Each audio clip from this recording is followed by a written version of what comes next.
in, ladies and gentlemen, to the Heroes International Qualifier, or NA Qualifier, day number 2. My name is Bahamut, and on the left-hand side, we have Diamond Hands. On the right-hand side, we have performance-enhancing Zugs.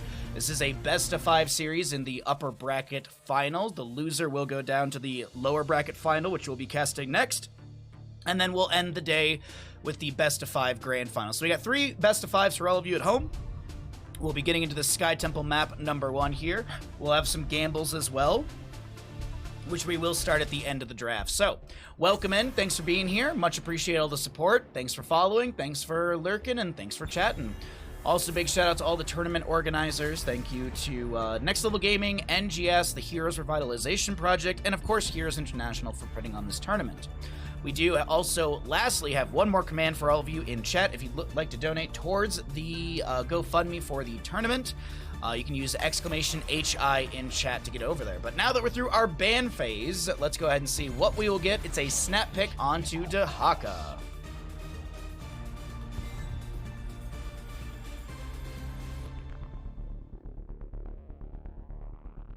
Spamming meat. Yes, they were spamming meat.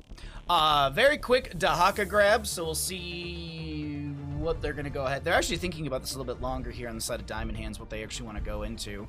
I wonder what they want to open up with. Joanna's up and available. Diablo's up and available if they want to go into some sort of dive-heavy tank priority. But it is going to be a Muradin and a Sylvanas, so they've got amplified push potential with Sylvanas, as well as the overall play and value from Muradin as a main tank. Let's see. Next 2 picks, though, for the side of performance-enhancing Zugs. It's that Dahaka, so we might be seeing some sort of hero to play into the drag. We did see a lot of CPX Chromie yesterday. We did see a decent amount of Tracer. Both of those heroes are fantastic for a map like this, but it is going to be a Joanna Lunara, so we will be seeing some really good follow-up for the drag or the Blessed Shield via the Dahaka Joanna synergy. And you also have Lunara for just some overall just sustained damage and burst ability with leaping strikes. Could see Thornwood Vine, and you also have the value of the Sentinel Wisp at level 1, which is the assumed level 1, as it just gives so much vision priority.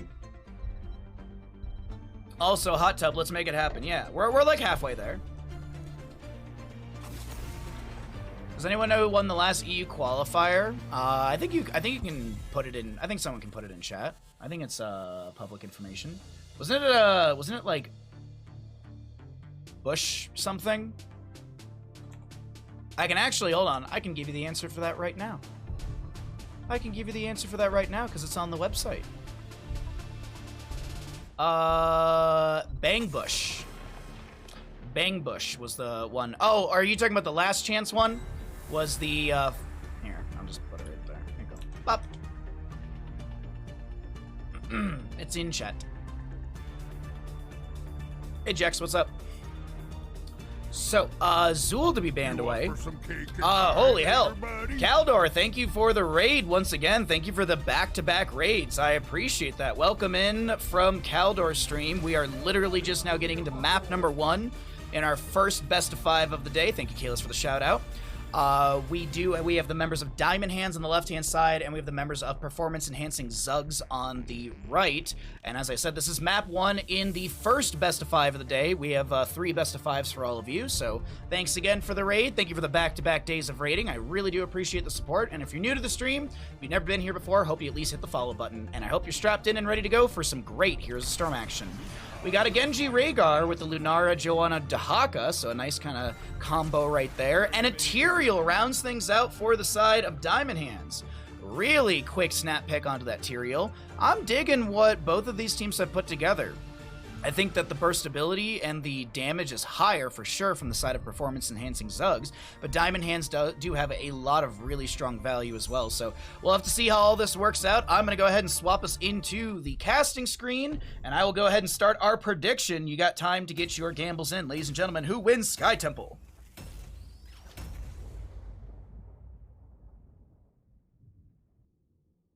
Halfway to the hot tub stream. Quick, someone donate 500 subs, yeah. Just casual 500 subs, sure.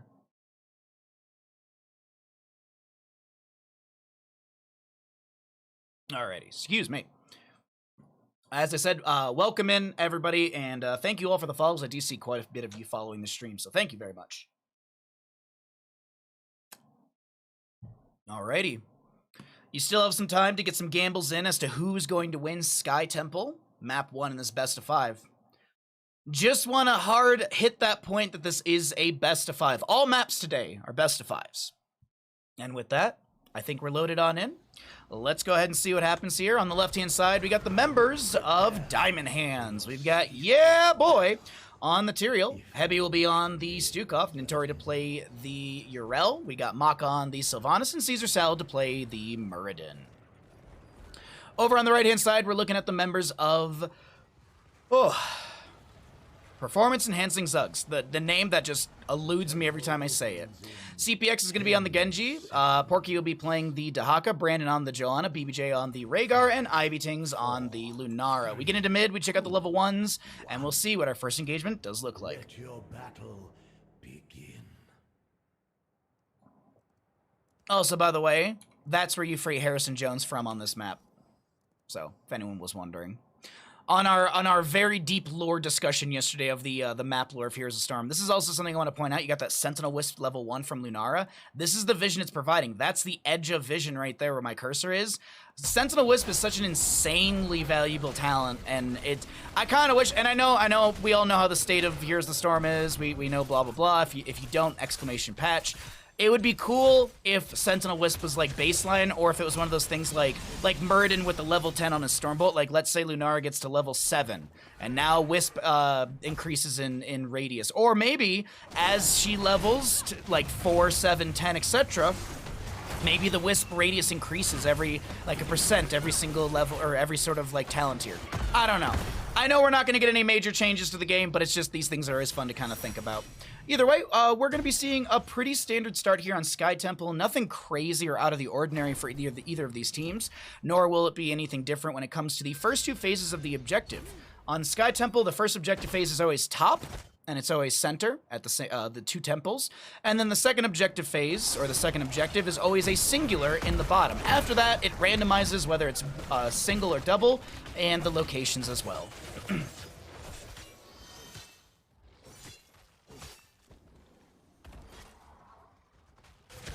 What's up, Lazy Hydra? Grand Finals is a best of 5. Everything is a best of 5. Everything is a best of 5 today. Everything is a best of 5. One more time. Everything's a best of 5 today.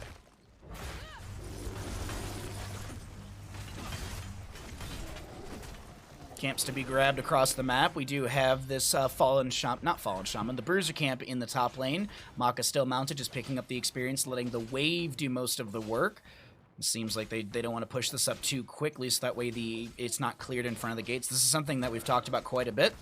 If you were to push up this camp in front of the gate would be firing onto the camp, clearing it out quicker and easier. But if you kind of delay and do this in lane, then you can actually clear a little easier and maybe even get your way pushed up. Now, look at CPX in the flank position. He did step out of bush. I did think he was seen right there, so he will back off. Actually, no. Just floating around. Shield glare from Joanna. Little pull with the Condemn. Yeah, boy's the target. Good damage coming in from the Genji as the Tyrael falls a little bit low, but the Stukov keeps healing up. We also will be seeing that spell armor for a few allies on the side of Diamond Hands, but that will expire as the mage does go down. Maka getting a little bit low. We do have the Shuriken Mastery at level 4 for CPX, already at 7 stacks right now. Sledgehammer for the Muradin as well. Maka getting low. CPX goes in, and the sustained damage is there. Genji finds first blood for the members of Performance Enhancing Zugs.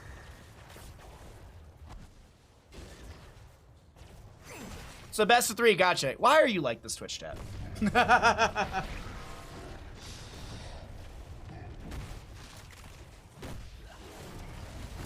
Anyways, Muradin tries to dwarf toss out. He's got some block charges. He gets a little bit of healing from Heavy, but it's another kill for the side of Performance Enhancing Zugs. Urel Righteous Hammer into Porky's face, pops the Essence, and it looks like he goes in for a little drag action. Does get, the tower is immediately taken down by the tower, by the altar shot. So not much damage onto Urel right there. Another drag, Feeding Frenzy level 7. Tori gets the healing pathogen. Yeah, boy, will take down the main temple defender, I guess you could call it. I actually don't know what the name is for this. I don't know if it will tell us quick enough. Oh, I didn't click on it. Either way. Let's see. Last bit of shots going out into the top lane fort. Last bit of shots. Actually, we still have more shots through mid. IB getting very low here. Rel Righteous Hammer. Heal in from BBJ on the Rhaegar. Tyrael. Yeah, boy. Looking to jump in. Has the Eldrunes might. Maybe we'll jump forward. Maybe we'll activate it. No, it does expire. Caesar Salad getting a few shots here into the mid lane. Those last shots going out will take down the tower and a couple shots onto the fort as well. Overall, when we compare what value is gained from either side, it is going to be more damage into the top lane, favoring performance-enhancing Zuggs. The machine is striking. What's up, Kato? Welcome back. Did a post ever get made about the possible next season of CCL? Yes, and that it's not going to happen. Exclamation CCL. Unfortunately, it is over. Caesar Salad gonna be getting actually Caesar Salad's getting really low here. Genji might have the chase. Rhaegar goes in, and that's another kill. 4-0 and kills Nintori. Gets the Righteous Hammer, but that's a 5th kill in favor for the members of our red team. Performance-enhancing Zuggs are going to continue stepping in here, and they will be able to take down the mid lane fort. That's good damage, but they don't have a wave with them. This is raw siege, meaning they're tanking some of these tower shots. The wave is here.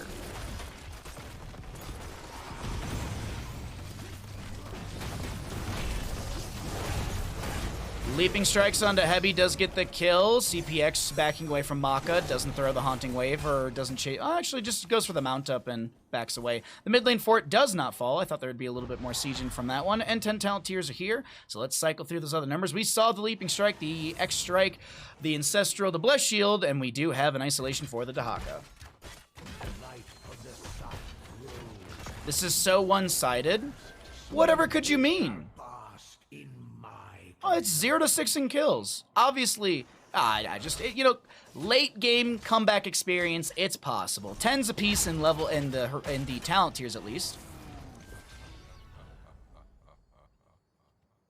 Oh, a Judgment Tyrael, eh? Okay. 6 kills in 6 minutes. I didn't look at the in-game timer, to be honest. But that is a very good point. Oh, let's see. We have a single altar in the bottom. Porky in the top lane, still working on that wave clear.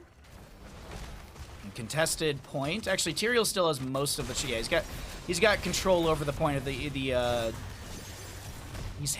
just sticking around long enough to back away and get some of the shots out. Okay. Hold on, really quickly. Does it show? It just says Defender. Temple Guardian Boss. All right. I was just curious if there is a special name for those units. Condemned from the Johanna. Little Haunting Wave in. Righteous Hammer does go out. A lot of damage onto one, and that will be Johanna going down. Tyrael with the Judgment coming in. Rhaegar's the target. BBJ trying to back away. Righteous Hammer from Urel. Ancestor Healing just came off of cooldown, and Rhaegar goes down. Massive shove from Heavy. Pushes CPX into a corner. That's Maka locking down the tower with the black arrows, as we do have Genji able to back away. And this is going to be 2 kills quickly to the side of Diamond Hands.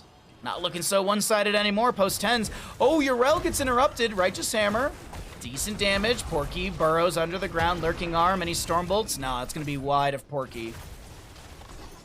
I will say this. During all the fighting, we did have the top lane fort go down. Porky did clear and push up this wave before brush-stalking down. So good value coming out from the members of Diamond Hands. Or excuse me, from performance-enhancing Zuggs. The Diamond Hands post 10 are showing some life here. 13 talents here on the horizon, and you can see IB and friends, they're looking to invade this camp. I'm looking on the Tyrael vision. They are seen. They have that little red reticle over their head, so they know that there's a wisp and they can be seen by the enemy. Invade onto the camp. Easy back away.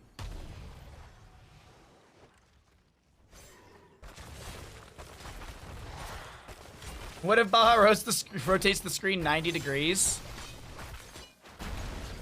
I guess that's not really 90, is it? Mid lane fort will go down. A little bit of siege right there. And performance-enhancing Zuggs starting to push back on the pressure. Oh, we got a little bit of a pause. Let me go ahead and bring it on back to Bandit and I. Let's go ahead and see what's going on in the game. Alrighty. We have a pause with no info. By the way, thank you all for all of the insane amount of follows. Thank you so much. Welcome in, everybody, to the stream. Thank you very, very much. My name's Bahamut. I do a ton of Heroes of Storm casting. We are in a pause right now. One of the players paused, no reasoning, and they're asking if people are ready now. So, okay. Looks like the thing is resolved, so let's go ahead and get back into the game.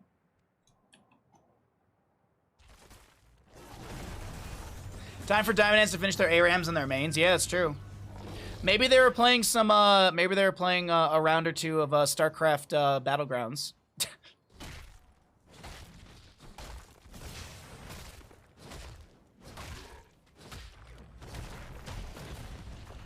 Alrighty. Genji just, okay, he wants to stop the siege from bottom lane, but with the black arrows... Actually, it's not enough with the black arrows. I was thinking they would continue, but it's actually going to be the back off coming out. From the side of Diamond Hands, there's going to be the Judgment in from the Tyrael. We do have a Maka getting very low. Lunara chasing in, gets some big heals from the Stukov. Maka so very low, tries to trade Isolation onto the Bird, and Sister Healing will connect onto Ivy Things as well, as we have just a nice drag from Porky. That's a quick boss call. That is a very quick boss call right there.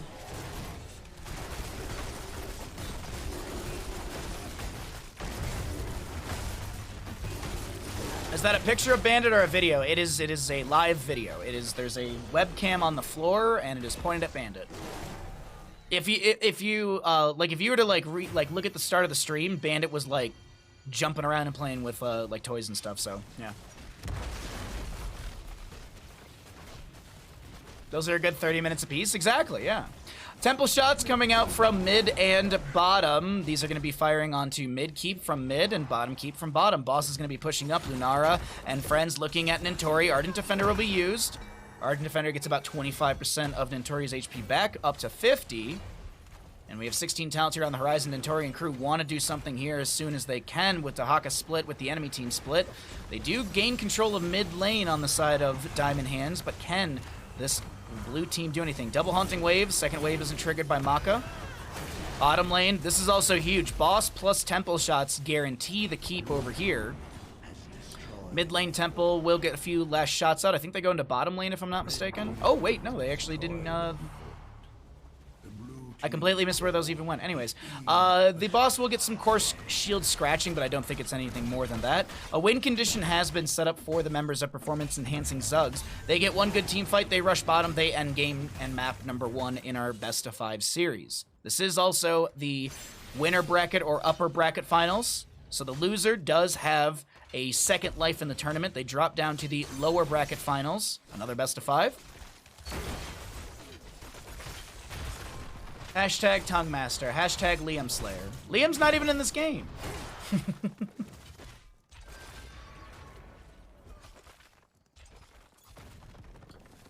Okay, so we have camp plus a double wave essentially pushing up into the top lane. So a little bit of early siege with some shurikens, and as well as Lunara's poke. We got a haunting wave out from the Sylvanas. Iron Skin pop by the Joanna, as we do have Yrel getting the Avenging Wrath over the wall.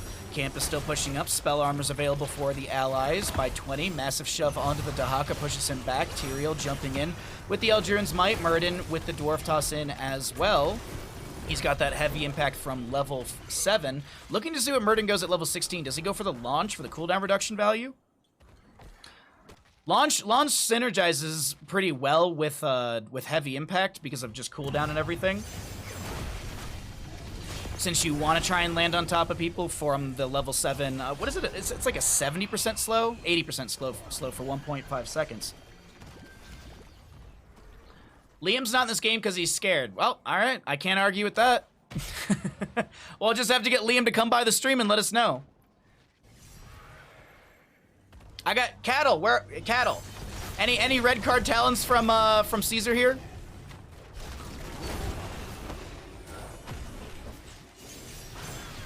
Avenging Rat to chase in, Righteous Hammer charge. Does have the Templar's Verdict for the armor reduction. As a reminder, oh, elongated tongue value. Tyrael Judgment goes in. Yrel goes down before she can even pop the Ardent Defender. Wailing Arrow will connect from the Sylvanas, but where's the follow-up? Decent damage in from Heavy's Lurking Arm. Ivy is low, but that's a dead Tyrael. Ivy should be able to get away from the Tyrael explosion. He will get a little bit of cooldown reduction on his death timer from the kill, or from the explosion near, I think it was BBJ.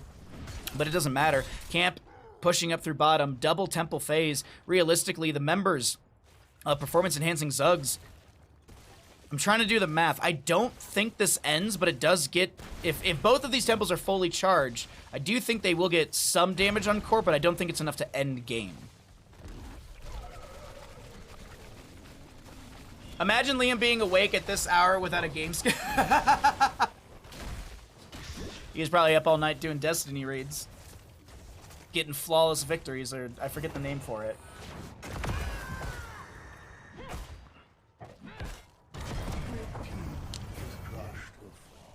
Okay, so we still have mid lane keep. Does go down. Got, what, 10 more shots or so out of the top lane altar. So actually, I wasn't right. There's no core damage at all, just a little bit of scratching on the shielding.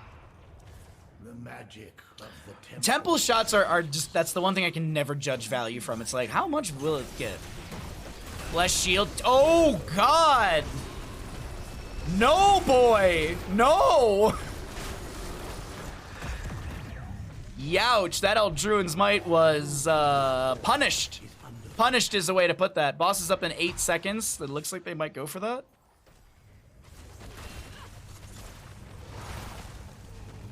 They trolled with 3 bruisers. This Tyrael build, we've been seeing this Tyrael build more and more lately, and it's kind of the way that I like to call it. It's like budget Zeratul. It's not as insanely bursty, but it can be pretty strong.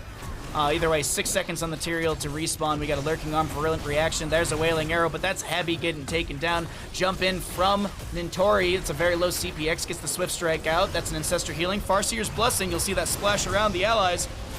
Muradin does pop the Avatar. He goes down. Boss is up and available, or they could just go core and end. Lunara does go down, so maybe that's not... Oh, well. Okay. This actually might be end right there. How much are catapults dealing? Catapults deal 532 damage into core right now. Into structures, we have Sylvanas clearing out everything. CPX just goes right to core. X-Strike on it as well. The damage has arrived, and this is going to be map number 1 in favor for the side of performance-enhancing Zugs. GG. Well played.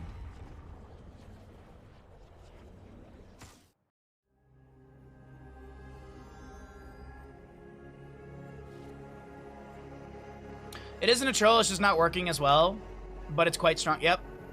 Will I be in Miami? I do not have any official plans to be in Miami, no.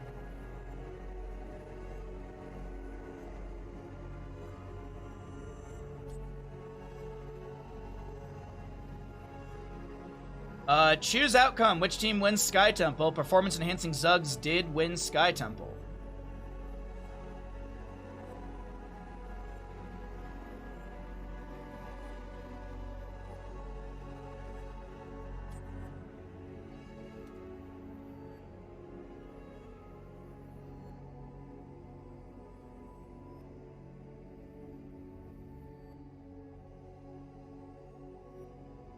Well casted, thank you very much. Unlucky.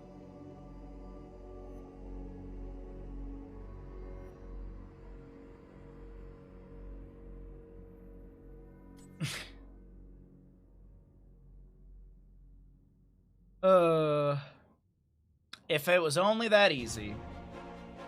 Alrighty, let's go ahead and get rid of some pre-rolls. So if you get an ad, I'm very sorry, but as I said, we run ads during downtime, so you don't get any ads during games. So if you get an ad, I'm very sorry. If you don't, I love you.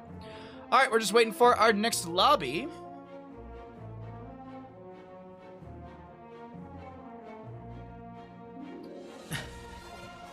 It also, I don't know. It's a plausible thing, but it's very short notice. I have to also go to 2 weddings within the next, like, 45 days. I have a wedding on the 24th in Colorado, and then I have a wedding in, like, the first weekend in November. So, I mean, you know, traveling in October is a possibility, but my family, due to the fire that's not far from me, my family has canceled their trip to visit me. So, they're considering coming in October, but we'll see. I mean, it really just depends on how this fire goes. No update since 10 a.m. Wonderful. And the air quality where I live is 271. It went down.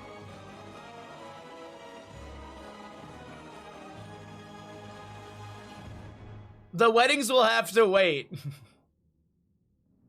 Weddings, skip them. No one's going core on those. I guess, yeah, you make a very good point. You make a very good point. I just wish my friends would have the decency to ask me when it's good for me to go to their weddings, you know? Like, why does everyone gotta have their weddings immediately? Like, why can't we space these out like a year or two apart? No, it actually all works out because the wedding in Colorado, it's some friends, and I haven't seen them in a long time. So actually, literally, I think the last time I saw them was when I got evacuated from the fire last year, and I stayed at their house. And then the wedding in November is back in Detroit, so I'm gonna go and see friends, and we're gonna do like early Christmas stuff. Yeah, it's rude of my friend. Exactly. It's so rude of them. Just don't have friends. Easy solution. You're right. You're very right. Just don't have friends. Any lobbies? Any lobbies happening? What's going on here, team? BBJ is browsing collection, eh? Dude, what is going on? Why?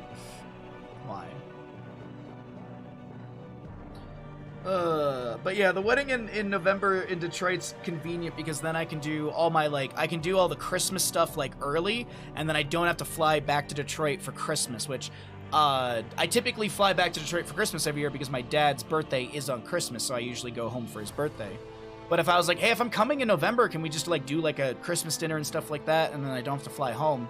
Because last year when I went home for Christmas, it took me 36 hours to get from Detroit from door to door. So I left my parents' house and I got to my house. It took me 36 hours. I slept in the LAX airport because I missed my connection because we were stuck on the runway when we landed in LAX. And yeah. And then it took me 8 hours to drive from Reno. It took me 8 hours to drive from Reno to Tahoe. That's typically an hour 15-ish drive. Took me 8 hours. The roads were so atrocious. It was just 8 hours of this because all the snow was rutted on the ground from people's chains and stuff. So the entire car was just, and you're just idling for 8 hours, and then you sit still, and then you idle some more. It was awful. It was awful.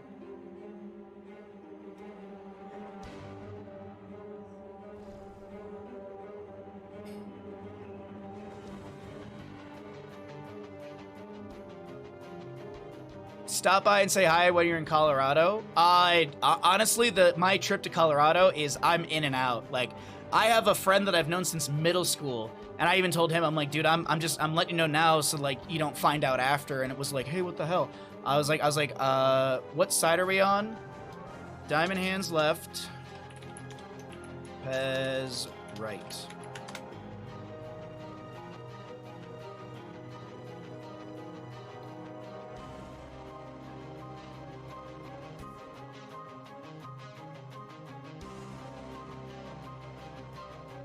Those Christmas babies, Nancy. Those Christmas babies. But literally, I fly into Colorado, I pick up the car, I drive to the wedding area, I see all the people. The wedding is on Saturday, and then Sunday morning I fly out at 8 a.m. So I go to the wedding, and then I have, woo, and then I go to bed. I probably wake up at 5, 6 a.m., drive back to Denver. I'll probably wake up at 5 and get driving by 5:30, 5:45. Because I'm a nervous traveler. I need to get to the airport extremely early, so I can sit there and be I'm in front of the gate. I'm here. Not hours early, but usually if I'm through security and I've got an hour before boarding or so, I'm I'm good. I'm a horribly nervous traveler. I'm such a horribly nervous traveler. I don't like airplanes. It's just, what if the engine explodes? What if I get on a Boeing 737 MAX Air and all that shit happens? It's terrifying.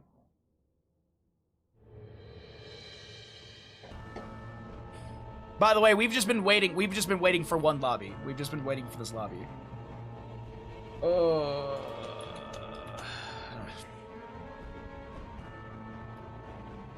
We have 3 best of 5s. We need to kind of pick up the pace. We've done 1 map in 40 minutes.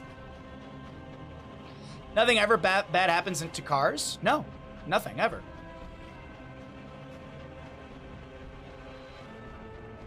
Just get pre-check done with security in 15 minutes. Oh, like security's really never long for me. It's just getting to the, like, it's like getting to the airport, and like it's like being through security at my gate. Like that's for me. I'm just like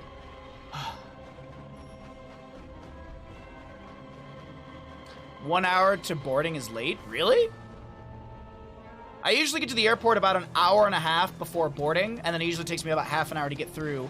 Like, checking a bag and getting through security is about half an hour. Oh, no, Rob, we have a lobby. We're just waiting. Like, we've been in a lobby for, like, a solid 5 minutes. You like airports? Dude, airport, like, traveling, I'm a nervous traveler. Once I'm at my destination, I'm good, but, like, it's like steps of just, like, feeling, like, relief. It's like, all right, we're at the airport. One thing done. All right, we've made it through security. Another thing done. Like, just, you know, these baby steps.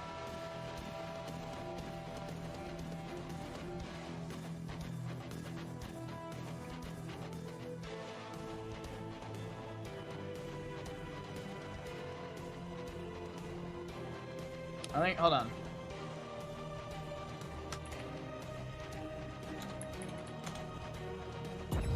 All right.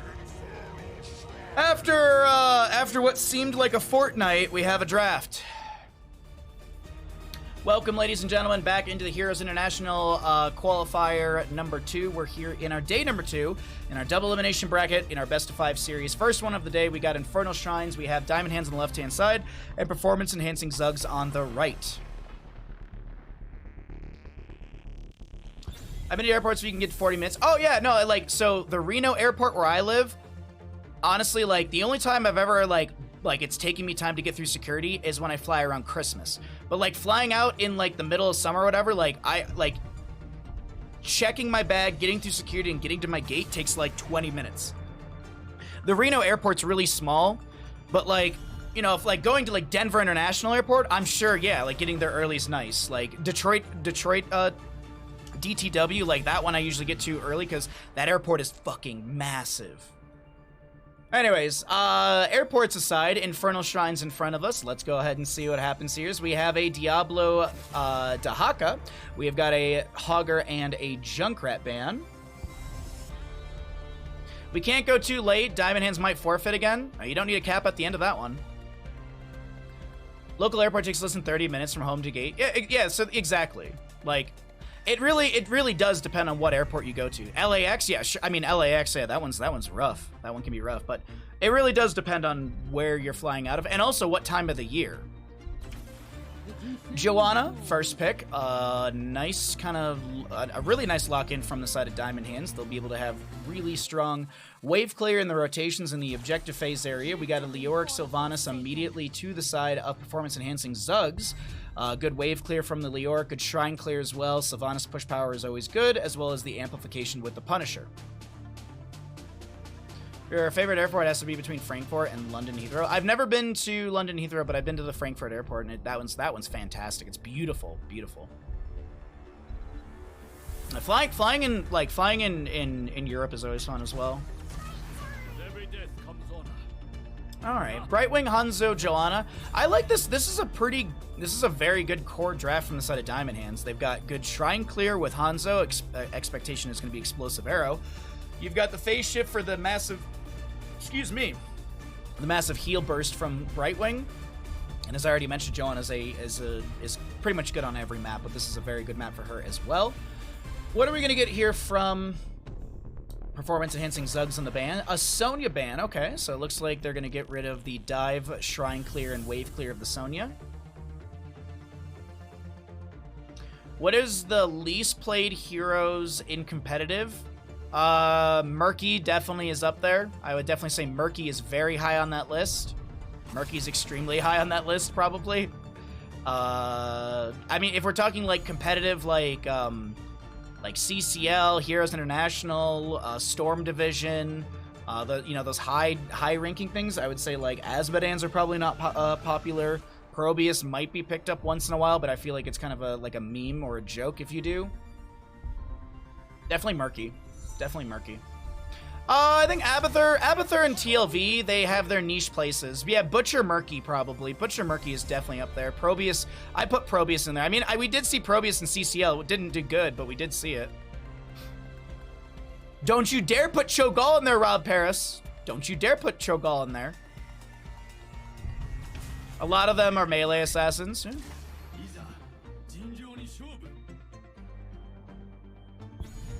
How dare you put Cho'Gall in there?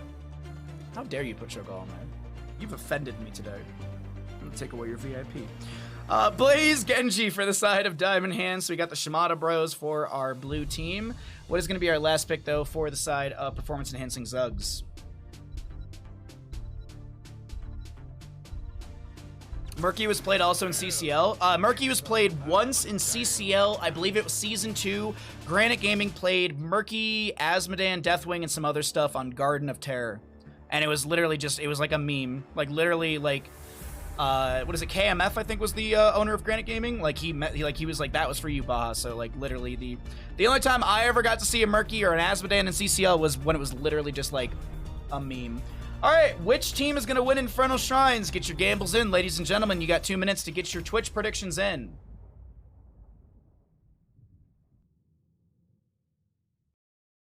Tyrande for healers isn't much played at this level. You know what's crazy, Stark? We saw 2 Tyrandas yesterday.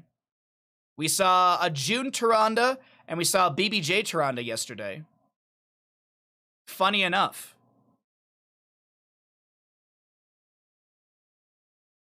Want to see if BBG plays a different healer in every single game today? Well, he's on the same path. He played Rhaegar map 1, Decker Kane map 2, but let's go ahead and introduce the team. On the left-hand side, we got Diamond Hands in the blue. We've got Nantori on the Blaze, Hebi on the Brightwing, Caesar Salad to play the Joanna, yeah boy on the Hanzo, and we've got Genji to be played by Maka. Over on the right-hand side, we have got Performance Enhancing Zugs.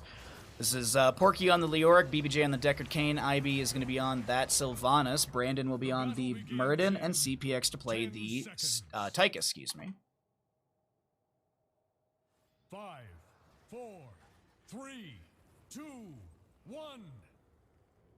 Let the battle begin. What's up, Zergling? How you doing, bud? Butt Bings. Alright.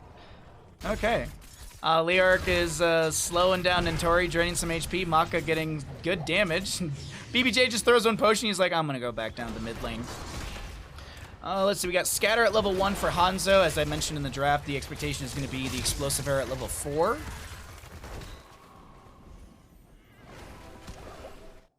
Hebi just kind of floating in bottom lane. Not clearing. Just using Arcane Flare to just poke at the wave. Okay. A nice, easy start for both teams. Arcane Punisher will be the first one on map number 2 here. Sylvanas pops the Black Arrow, playing to the low side of the tower so the other tower doesn't aggro onto her. Good scatter out from the Hanzo. And Deckard Cain just throws the Herodric Q back and backs away with the rest of the team. Genji and Blaze really kind of putting pressure onto Porky in the top lane. And Porky, yeah, they will lose a little bit of damage onto the fort front gate right there, but he's not too upset about it because he's not losing the wave, he's not losing experience, and Genji is still just kind of trying to float around getting a kill. Doesn't work out. Maka rotates down to the team. CPX is going to take a bit of shurikens to the face, but Tychus is not phased by that whatsoever. We do have the Brightwing and friends to grab the bottom lane Impaler camp. Sylvanas working on the right-hand side. Stormbolt into the face, or I guess the back of Nantori. Another scatter going out. Only 3 stacks for yeah boy right now, as Leor continues to just soak up top lane. Yeah, the huge final HOTS patch. Get some popcorn, it's a big one.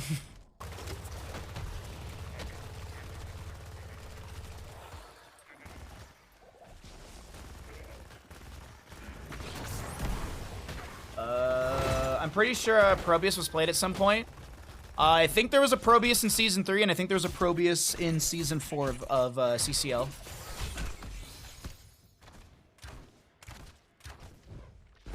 I could actually, I could go back and look, actually. I have all my draft records, so I could actually literally look it up for you really, really quickly on my spreadsheets. Alright, so we do have some Fallen Shamans to be grabbed. First objective phase is here in the bottom lane. We have level 5 apiece for these two teams, both looking for the 7 talent tier, and they're going to be kind of close to it as the objective phase is getting up. We should be somewhere around the 6.5 area for both these teams, and we might see a rush for level 7 before any sort of major contest. By the way, bottom lane, we do have Brandon getting pressured by Genji and Joanna. Genji getting a few more of those stacks on the Shuriken Mastery level 4. Hanzo with the Simple Geometry at 5 stacks out of 20. Tychus, the Master Assassin, 0 stacks as we've had 0 kills. And Joanna, just to note as well, did go into the Subdue. Glad to see these new players like Stormpog X Kid. Yeah, dude, this CPX kid came out of nowhere.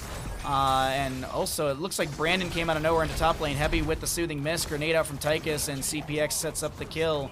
Or I guess the rest of his team sets up the kill, and CPX will finalize the damage. The objective phase is up, and it looks like Hanzo is just shredding through with that explosive arrow. A lot of damage onto Maka, or Ivy, excuse me. Maka does actually still take a lot of damage, getting the Swift Strike out. Hanzo should be able to just finish out this objective. Porky trying to skeleton swing through a lot of this. Does Sylvanas have black arrows available? Not for 18 more seconds. A hunting wave back, but it looks like Hanzo, with one major explosive arrow, could... Oh, he's actually... They're gonna hold this here. Nice agility over the wall, the cyber agility. Maka getting away from any sort of damage.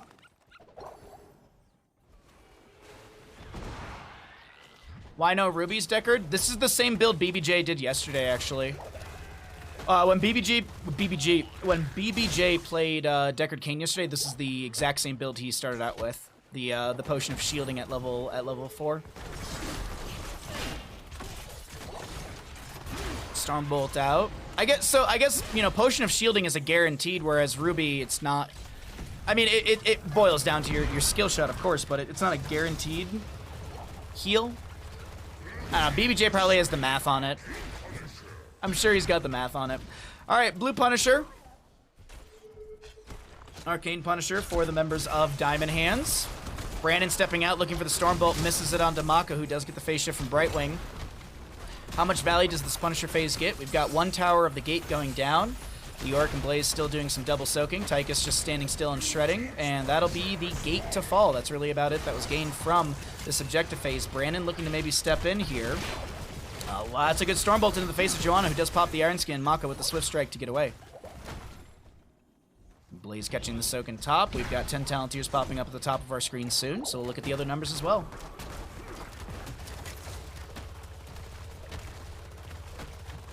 This is like I want to win the game and have no fun Deckard build.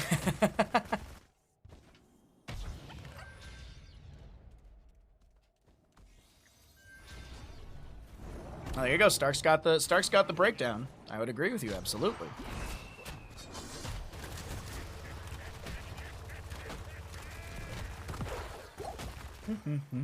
All right, so Mortar Punisher top lane. 10's here, Stay Well and Listen, Avatar, and Tomb. I'm assuming it's Wailing Arrow, but we could see some fishing with a Mind Control. Commandeer Odin as well, no Draken Laser Drill for the fun of it. On the opposing side, it is going to be Bunker from Blaze. We also have the Brightwing, Blink Heel, Falling Sword. Ooh, we've got the Pretzels from the Genji. From the Hanzo. He's going to rip those right there. BBJ is going to take a bit of damage. CPX sidesteps it. That's a lot of damage onto Brandon, who's able to get a potion from BBJ. Avatar still available. That was a Mind Control, by the way, from the Sylvanas at level 10. I love the sound of hitting a 2-3 Ruby cube, though. Those little plop. Oh, absolutely. If I'm not mistaken, the noise... What was it that we... I remember I was talking to one of the developers back during one of the Heroes of the Dorms, and it was Kyle Dates, and I was talking to him at one of the after parties, and he was like, oh, do you want to know, like, he was just, like, telling me random Heroes of the Storm stuff. And he's like, you know, when we made when we were making the Deckard Kane audios, like the noises for all of his abilities, they spent like a ton of time trying to figure out how to make the noise for when the potion goes out, that drinking noise. The way that they figured it out, or the concoction, the mixture, is they had different vessel sizes, like different size glassware containers, like different shapes of containers. And it was a specific vessel type. He didn't really tell me, but what he did tell me is it was a specific vessel type, and they used muscle milk. Because apparently, like, that's just how they made that noise. So there you go. There's your fun tidbit of the day. The Deckard Cain auditory noise is like a specific vessel with muscle milk in it. There you go. I always find that fact very weird and interesting. And just like, oh, like, the audio designers, like, who thought, like, you know what? Let's fill that with muscle milk. Like, that's what I'm curious. Like, the sound design's very interesting.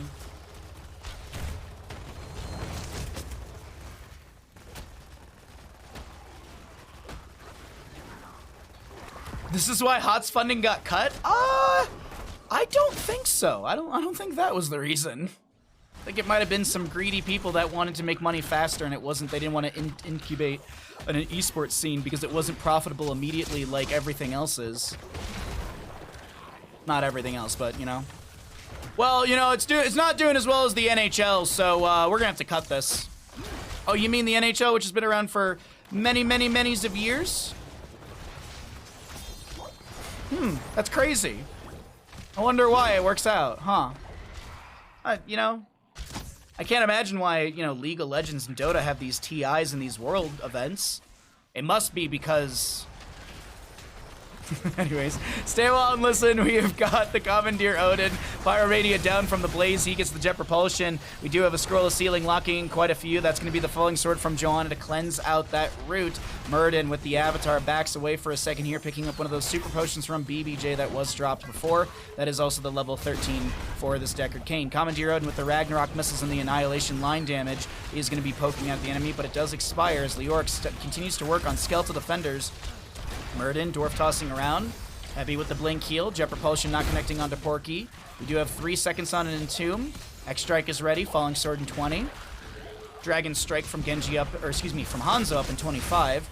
Yeah, boy, able to back away. Mind Control connects onto the Hanzo. Murden goes in with the Storm Bolt. The Dwarf toss. A lot of damage in from the Tychus, but the Brightwing phase shift will be enough to keep Yeah Boy alive. Mortar Punisher to the members of Performance Enhancing Zugs.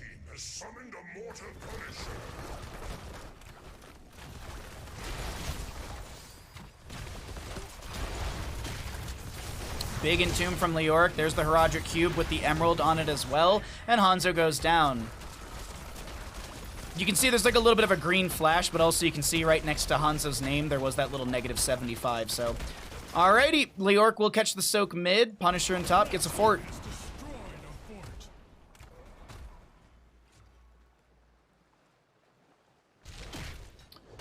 Alrighty.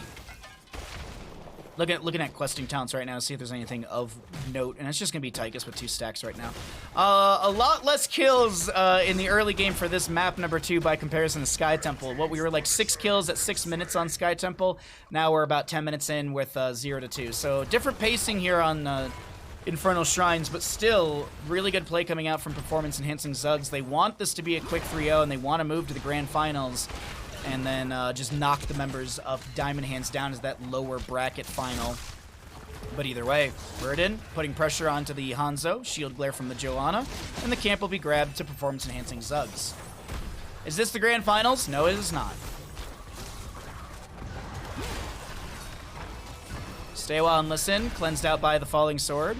Hanzo's Dragon Strike not connecting, just creating a little bit of zoning, if you will. Double Super Potion. Dwarf toss in. There's going to be the Mistore Bolt. Caesar Salad still popping the Iron Skin, haunting, or Wraith, excuse me. Wraith walk in from Leoric. There's a good Entomb. Catch it, connecting into Yabo, who gets the agility away. Wraith walk again from the Leoric to back out. 16 talent to your advantage. Next Punisher will be frozen in the mid as the Jet Propulsion from Blaze. Don't think it connected. Oh, Porky was the target. Potion coming out from Deckard once again.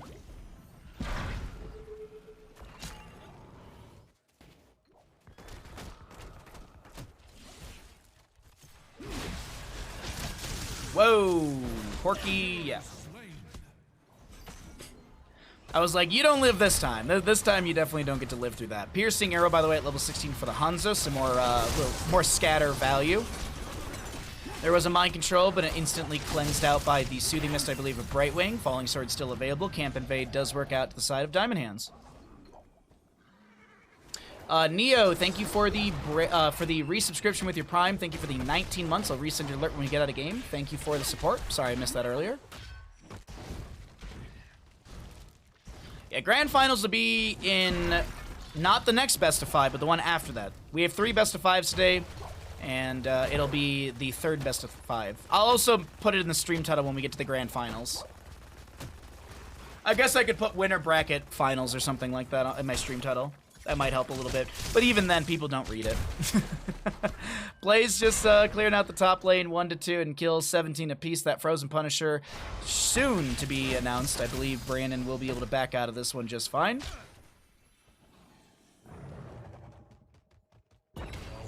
Are there still orgs in HOTS after CCL? I think like Wildheart's still around and stuff like that. 30K's still around.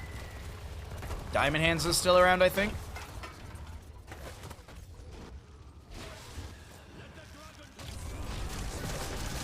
Hanzo's arrow comes out, but it doesn't really do more than tickle IBting's health bar. That is going to be BBJ bursted down by the Joanna, actually enough, but it was a lot of help from the Genji and the Hanzo as Maka finds the 2nd kill. All right, Diamond Hands rallying here in map number 2. Nice, you missed nothing. No, you really didn't miss much. We've only had 1 map so far in the first Best of 5 of the day. I guess, well, we're in the 2nd map, but you understand. John in the bottom lane, just soaking up, continuing to build up that level 20 potential. Brandon and IBting's going to be pushing up the bottom lane a little bit as well, trying to put some damage onto the fort down over here. Looks like the objective phase is given away, or at least it will be acquired by the side of Diamond Hands, and so how much value can they get? The fort front gate is already down in mid from an earlier Punisher, I believe, and so I expect this to be the fort kind of forfeited. No, they're going to defend that fort. Okay, Leoric takes about 50% of his HP, just reducing the damage of the enemy. Murden, Dwarf tosses over the wall, gets the stun onto Yabway, which puts the Dragon Strike on a 10-second cooldown. The mid lane fort goes down. The Punisher's still around 70-something HP, or 70% HP. Entomb from Leoric onto Caesar's Salad. He gets the drain. There's the Hanzo arrow. Leoric steps forward to avoid some of the damage. Wraith walks out as well. Murden, Brandon getting low here. Does have Avatar. Dwarf tosses out below 50% HP. Might pop the Avatar, looking for that trait to kick in, waiting for the potion to age a little bit for some super healing value. And so the keep front gate goes down, the Punisher gets 1 clap onto the keep. 20 talent tier will be here for the side of Diamond Hands as they quickly move to bottom lane for a 2nd fort. Love this quick call, and it will get them the 20 talent tier. Good evening, ISO. How you doing, bud? Happy Sunday.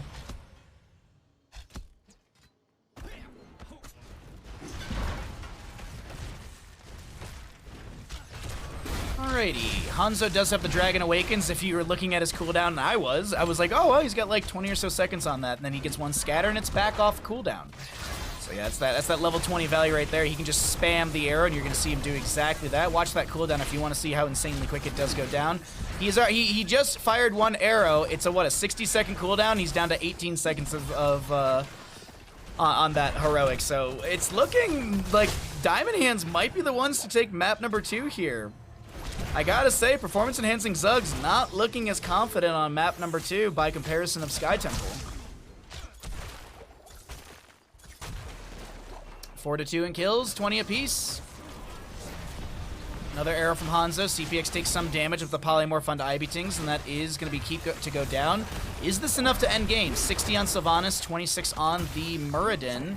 Blaze is considering it. They're walking forward, they're walking back. Okay, the phase shift is in from Heavy. Let's pull away the talent and see, can this be game ending right here? Pyromania popped by the Blazes. The Leoric is taking quite a bit of damage, has to back away into the Hall of Storms to get some HP. We have CPX with the big red button, Commandeer Odin, BBJ throwing some potions around to heal up. The core shielding has been scratched, and it seems like this is going to be a back away from the members of Diamond Hands. They don't want to end just yet. The hold has been through. Muradin back in, Sylvanas up in 25. Okay. Excited to watch some Hachi. You just finished a board gaming session? Nice. What did you play? Mortar Punisher top. Next objective phase shouldn't be far off, if I'm not mistaken. Sylvanas will definitely be back up before that is even announced. Okay. Camps to be grabbed. I'm just gonna show vision really quickly. Let's see. Murden, Deckard showing bottom. Blaze is the only one showing in mid. Okay. Backing away is the right call right there, I think. Cowards. Cowards, the lot of them. You put your foot down on that gas pedal and you don't let it. No, I absolutely agree. Leoric did get scouted out. He was hearthing out of the bottom lane. He gets a big Wraith walk out. Porky gonna go for the skeletal swing, and he does die. Don't really know why Porky was hearthing at like full HP. I guess faster rotate. I don't know. Seemed weird. It seemed a little weird. I'm not gonna lie. Nope. Either way.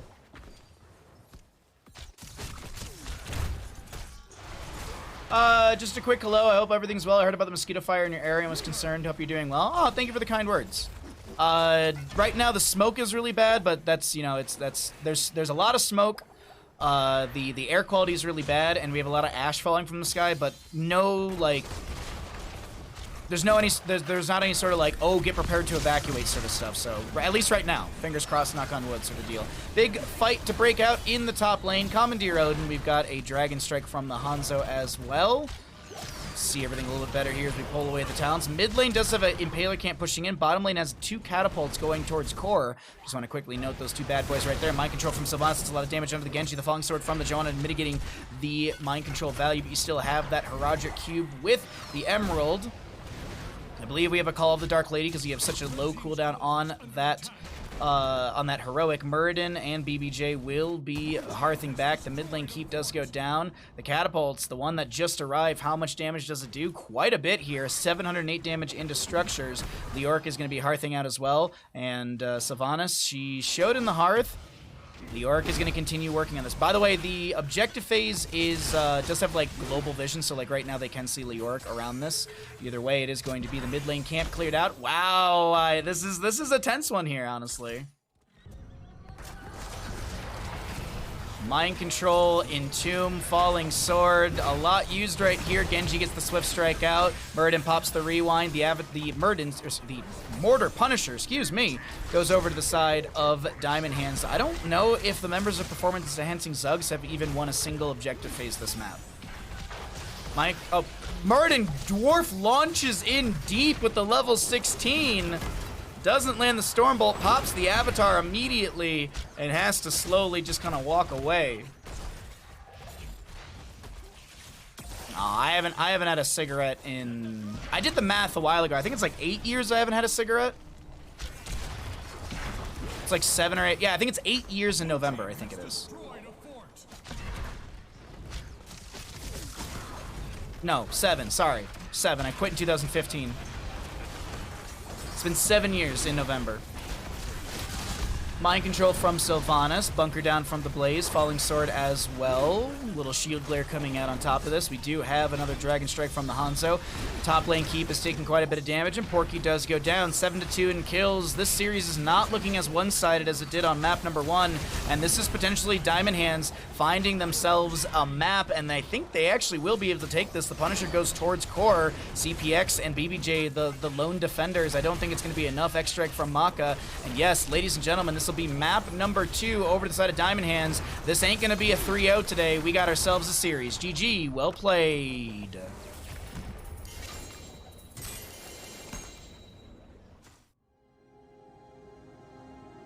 No, you're fine, Raz. You're fine.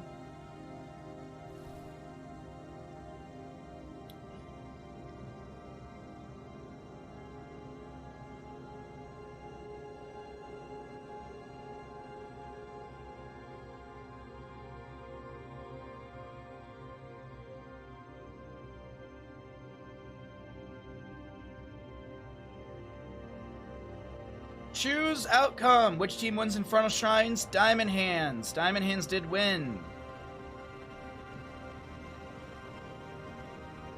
Pez believers got hecked on that one, man. My points!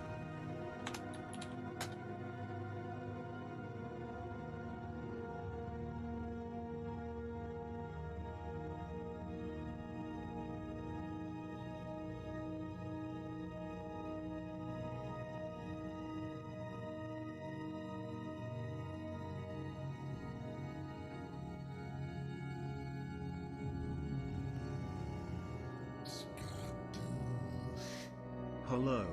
Who else is really enjoying this tournament? Tournament.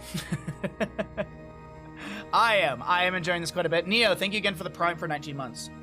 And thank you everyone who's been following. I do see all of your follows. Thank you very much for all of your following the channel. I do appreciate it quite a bit.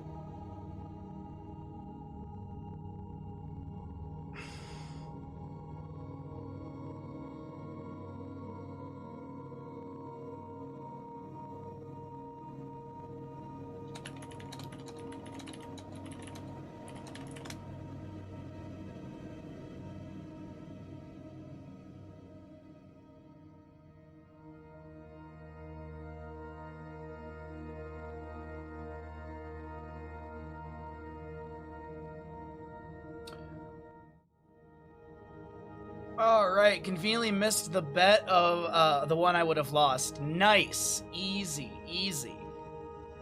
Alrighty, let's see. Score updated. We have a lobby. Let's get into lobby.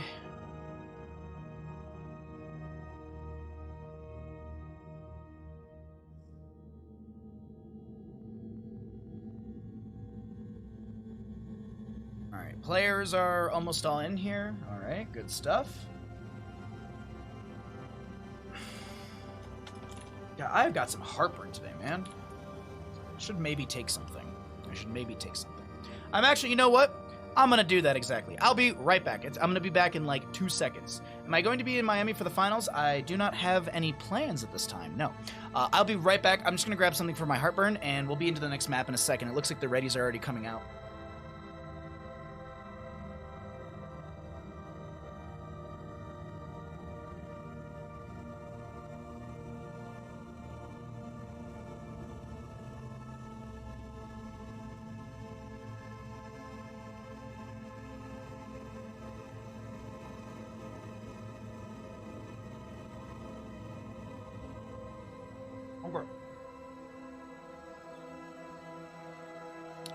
Is the dog always sleeping? No.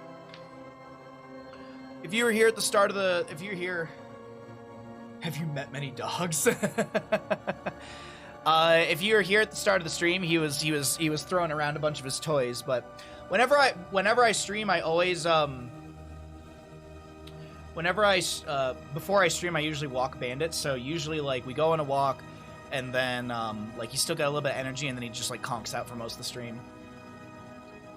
Dogs sleep like 14 hours a day. That sounds about right. But yeah, I usually get him, like, I get a bunch of his energy out right before the stream, and then usually at the start of the stream, he's like a little still hyper, and then like in the first half hour of the stream, he just conks out. Yep. Yeah, he was hyper earlier playing with the toys, and now he needs a nap. Yeah.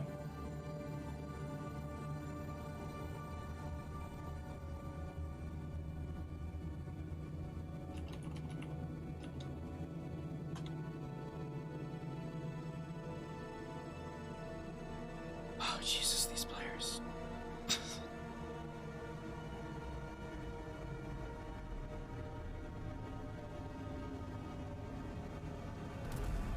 Shire. How old is Bandit? He is 8 years old. Welcome back into the Heroes International map number 3. In the first best of 5 of the day. God, we're still in the first best of 5 of the day. Third map. Oof, we're moving slow. We have the members of Diamond on the left-hand side, and we have the members of Performance Enhancing Zugs on the right. We're going to Dragonshire, ladies and gentlemen. We're going to Dragonshire. We're going on an adventure. Sorry, I want to look at something really quickly. Oh. Wait, what? Oh, is this best... Wait. Isn't this best of 5? Is this not best of 5? I thought all the matches today were best of 5s. Are they not?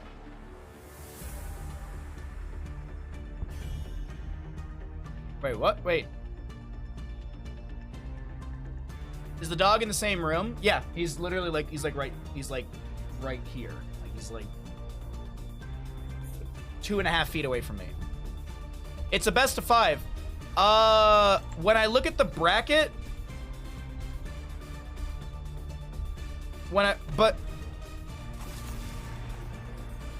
is the lower bracket match not?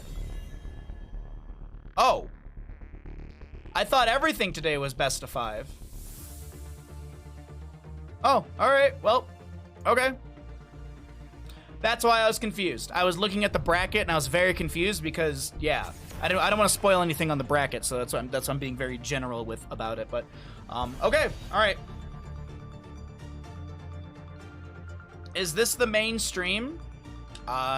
Sure. I don't know. Yeah. Yes.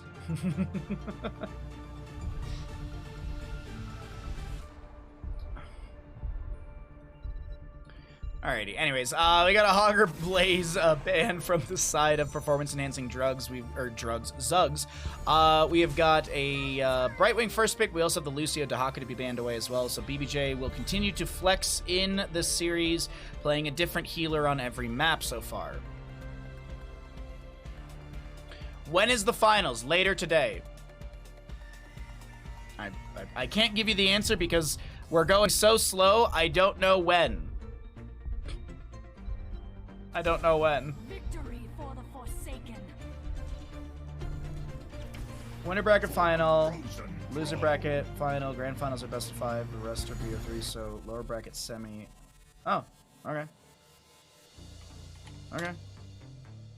I thought everything today was best of 5s, even the, that's weird, but okay.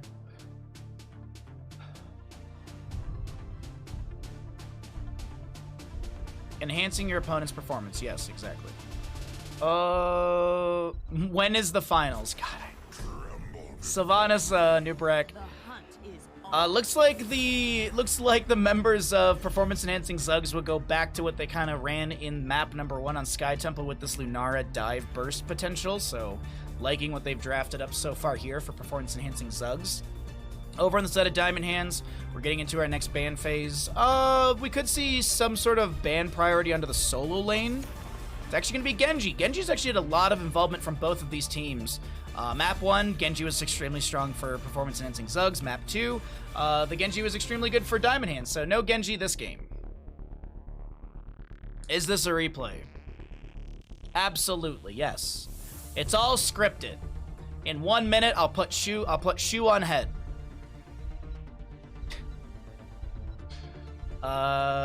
What do we see ban-wise? It's gonna be, okay, they're gonna get rid of the Kerosene, which is something that was also played yesterday on I think it was a Dragon Shire map as well, yeah.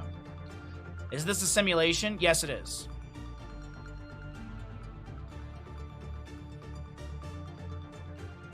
If you would like to know things about the bracket, use exclamation bracket in chat. How about that? So much trolling between Nightbot and Buttspot. Oh yeah, it's great. Shoe on head, please. Never. Ooh, okay, a Zagara, eh? One of those unique heroes we do see on Dragonshire from time to time. My assumption is she'll be up in the solo lane. So what would you play into the Zagara? Obviously, you can't play Dahaka. Dark Swarm is a good way. Sonya could be a good way to deal with her. You could look at a Rexar as well. Rexar Misha is a great way to constantly pressure the Zagara as well as clear waves and threaten the control point. Diva could be a consideration as well with her sustained damage. Oh, wow. Okay. Wow. Solo lane Zeratul. Okay. Am I real? No, I'm not. I'm all a figment of your imagination.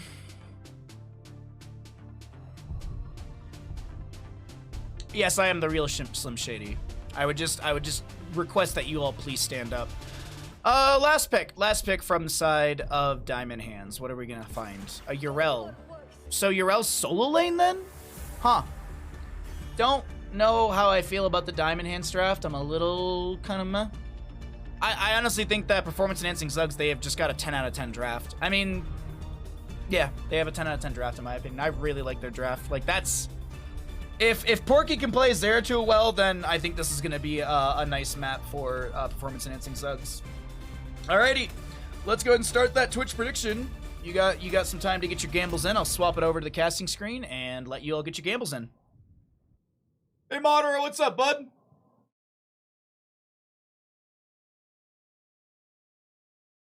I don't know how I feel about the Zagara. I thought Zagara would be solo, and I was in for that, but I'm not sure if I'm...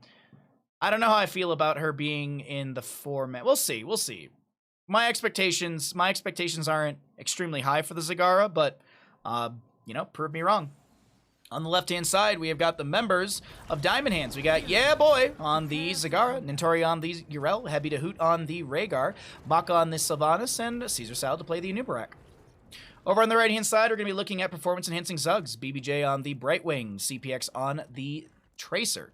Brandon will be playing the Diablo, Porky on the Zeratul, and Ivy Tings on the Lunara. Let's go ahead and get to mid lane. You still have some time to get your gambles in on which team will win Dragonshire. In 10 seconds.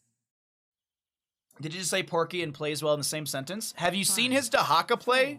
3, 2. Look, as much as I like to flame Porky like the rest of everyone, his Dahaka play is nothing to scoff at all.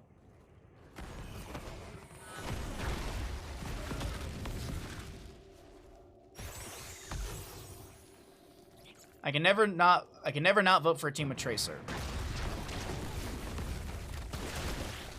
So we'll see. We'll see how it all works out. Yrel jumps in, Righteous Hammer onto 2. Zagara with the Hydralisk just pressuring Tracer ever so slightly. Zagara will be spreading creep throughout the rotations, and Zeratul immediately taking care of at least one of the creep tumors. What if it was like StarCraft 2 and you actually could spread your creep from creep? Ooh, BBJ goes down. That right there is going to be... First blood. Like, what if you could, like, what if it was StarCraft 2 and you could, like, click on your creep tumor and spread them out from the actual tumor and not just from Zagara? I've been playing too much StarCraft 2 lately, and I've just been like, oh, I wonder. But we will see some ZVP, some Zerg versus Protoss in the bottom lane here and there with Zeratul going up against the Zagara. We actually have Tracer in top lane from time to time. Ah, that's also, okay, just catching the soak while the rest of the team works on this camp. I do want to know who is going to be the dedicated top or the solo laner. Inherit the Dragon Knight's power and lay It's definitely not waste to this Zagara over here. forsaken Yrel for sure in the top lane. But I don't know if you want Tracer into Yrel with Dauntless as well. I mean, Tracer, yeah, she kind of eats through Dauntless, but also still is damage negation or mitigation.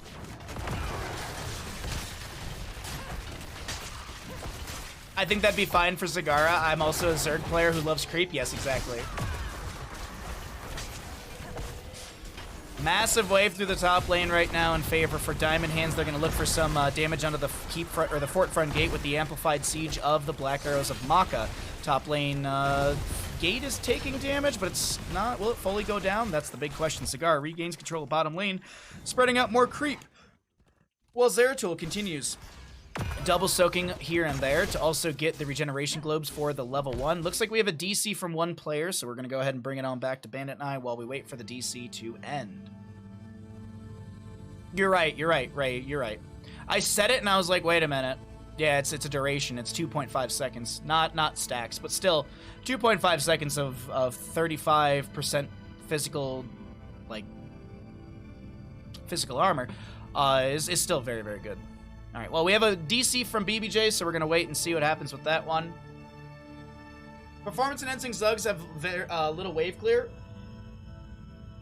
I think Zeratul, Brightwing, Lunara, they all do pretty good. Tracer, of course, she's not very good. Diablo is he's like a B or a C when it comes to like wave clear, so yeah. It is by comparison, absolutely. Anubarak's got decent wave clear, Sylvanas is great, Yrel is great, Rhaegar's good, Zagara is good, so absolutely push potential could be huge for the side of Diamond Hands.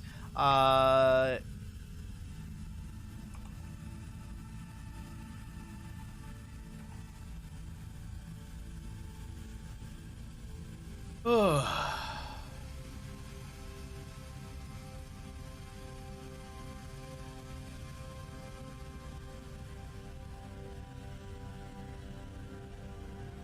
didn't creep an entire lane from core and structures, helping my guys because a little bit. Really, Thunder?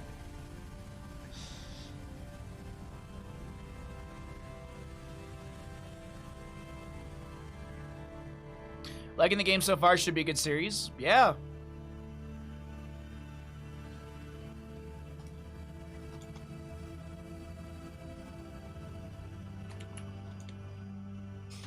Well, we don't know where BBJ is. By the way, Porky has literally 0 heroic damage. Literally 0. Porky has literally, I'm not exaggerating. He has literally 0.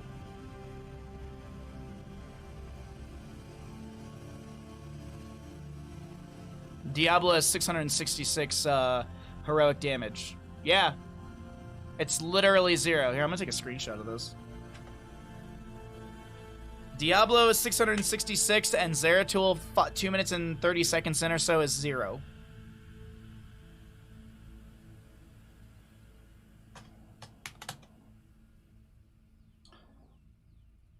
Do we expect anything different? I mean, it's a Zeratul, so no.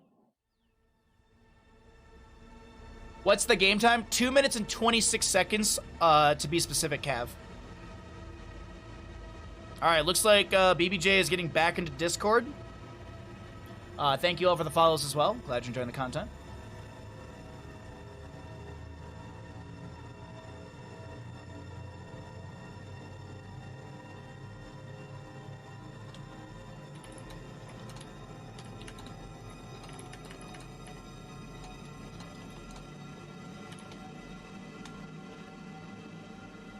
Goon and I are talking literally about Elden Ring, because the players can't see observer chat.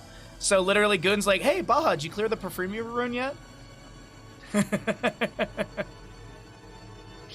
All right, the readies are coming out. I think we're good to go. So let me go ahead and swap it back in here. There you go. There's your Zeratul damage. There's your Diablo damage. Look at it in all of its glory. In all of its glory, look at those. Look at the damage numbers, everybody.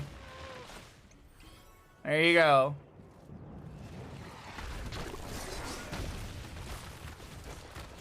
Saving the right click for the next game. There you go, Porky. There you go, Porky. There you go, Porky. But Diablo comes in. Fire. Ooh, Porky backs away with a blink. Yeah, boy, getting a little bit low. Maka's the new target. Good sustained damage in from Ivy Tings. Tracer blinks in, Pulse Bomb goes out, Diablo comes in with the Shadow Charge. This should be 2 kills in quick succession in favor for the side of performance-enhancing Zugs.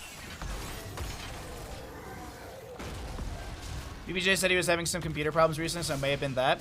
Yeah, like, in the in-game chat, someone on the team said that BBJ went into the abyss, so I think either he dropped complete internet or his PC, like, reset or something, so... Either way, it's all good. Knock on wood, no further issues, and we will continue casting and doing our best, and fingers crossed, no issues for the players. Top lane does have the Sunshrine over to the side of Diamond Hands. Bottom lane, the Moonshrine over the side of Performance Enhancing Zugs. Overpower. Good damage in from Porky. Misses the Singularity Spike, but still goes in with the Warp Blade, putting some damage onto Caesar Salad, who kind of scoffs at it realistically. We do have a W build so far for the, well, not full W build. We do have the Anubian Armor as well as the Shed Exoskeleton. Mid lane is going to be Dragonite Potential Channel in favor for the side of Diamond Hands. Ivyting's trying to set up on this bush. Zagar clearing out the Wisp in the bush. We do have the Moonshrine back over the side. Performance Enhancing Zugs, Porky able to back away. Caesar Salad steps in. In top lane, Porky, CPX versus Urel. Porky is coming up here. Phase shift from Brightwing. Singularity Spike will not connect. Urel gets the Avenging Wrath over the wall, and she's out of here. Phase shift did come out from BBJ. Tracer gets the Sunshrine. We'll see a new Brack on the Moonshrine. So trade onto the 2 temples, or the 2 shrines, but we will have a little bit of siege through the bottom lane. in favor for the side of Diamond Hands, who, as we were talking about right before the little pause we had, do have really good wave clear, and their siege potential is very high. I mean, you've got summonables between Zagara and the Anubrek. You've got lockdown from Sylvanas if she uses her black arrows. So it's really good siege wave clear combo from the side of Diamond Hands. We'll just see how it actually team fights in the later portion of the game. Zagara also did go for the Envenom Spines for the activated ability. You also see the Bile drop from her as well. I think there's a passive on this as well. Passively increase the radius of Infested Drop by 20%. After hitting 12 heroes, the Infested Drop, it spawns an additional Roachling. So, little larger AoE. You also do have the Corpse Feeders at level 1 value to synergize with that. Tracer with the Pulse Bomb, and Nubrek burrows away, and he's able to back out. Does have the Subterranean Shields, which will eat quite a bit of damage, potentially even a Pulse Bomb from Tracer. Hold on, let me check this really quickly. I think I can check the damage on the Pulse Bomb. Yeah, so Subterranean Shields, I think, almost eat the entirety of that. Yeah, it actually eats the entirety of a Pulse Bomb.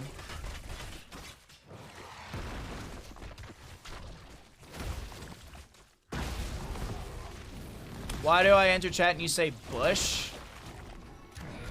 Because there's bushes on the map. What's up, Shire? How you doing? Tori, pressuring the enemy. Avenging Wrath away. We do have Caesar Salad trying to go for Dragonite. Ivy Tinks was trying to use the Thornwood Vines. Is the Ardent Defender popped? Yes, it is. Top lane does have a camp mashing into another one, but BBJ wants to get the counter channel here. Bottom lane, we do have a fight breaking out. Yeah, boys, the target. Can Porky find the kill? No, Ancestral Healing will be used, and Porky's able to blink away. Might of the Nerzim on that Zeratul as well. We do have the 10 Talonteers at the top of the screen, so let's cycle through the other numbers, get an idea of what those look like while we continue to have this back and forth. Neither team with the Dragonite here in map number 1, or excuse me, map number 3 in our first best of 5 of the day. Feel like Diamond Hands have better rotations here, but I can see that for sure. I think this post 10 area is going to be really where we start to see the split, or at least a team pulling ahead. That's my assumption. Right now, it's been back and forth. I'm expecting there to be kind of a transition in speed and control on the map, I think is the word I'm looking for. Or I guess phrase. Making your house look magnificent. Need a break to watch you cast? Oh, I'm glad I'm your place to relax. And thanks for coming by once again. Mind control out from the Sylvanas. I think it connected onto Brandon. Porky just blinked away just in time. I think that's what happened. I don't think a Soothing Mist from BBJ was utilized. I can even check it really quickly. Actually, it might have been Soothing Mist, right? It could have been a Soothing Mist and I just missed the animation for it. I think Diamond Hands really needs a snowball looking scary for them. I think Beller's, like, that's a good point. Like, I think there's very big snowball potential for Diamond Hands. I do like the kill threat from performance enhancing Zugs though. That's the thing that I'm also waiting to see if like Porky and Ivy Ting start popping off. CPX on that Tracer is getting some pressure, but we haven't really found any sort of massive team fights that have looked super good for, realistically, either side. It's been 1-2 in kills, but we're about to have 13 apiece. CPX in mid lane, making sure no one gets the channel on the Dragonite. So Porky in top lane, just diving around, trying to also clear out the wave and pressure Nintori a little bit here. Siege Giants in bottom lane to be cleared out by Diablo and Lunara.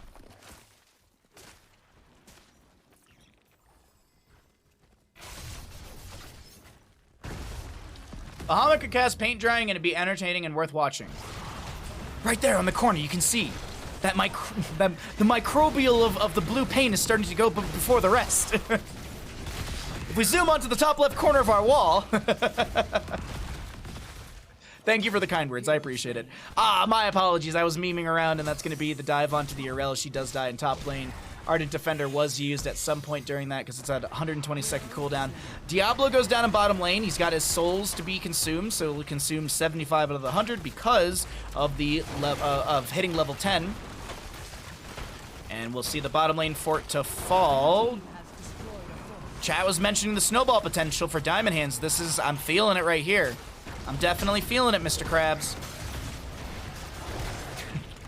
Spaceship from Heavy to come in as, or from BBJ, excuse me. Devouring Maw from Zagara doesn't connect on anyone, but does create a little bit of terrain. Porky needs to back away. Heavy with the Ancestral Healing, and that's Lightning Breath on a body block. The snowball has melted.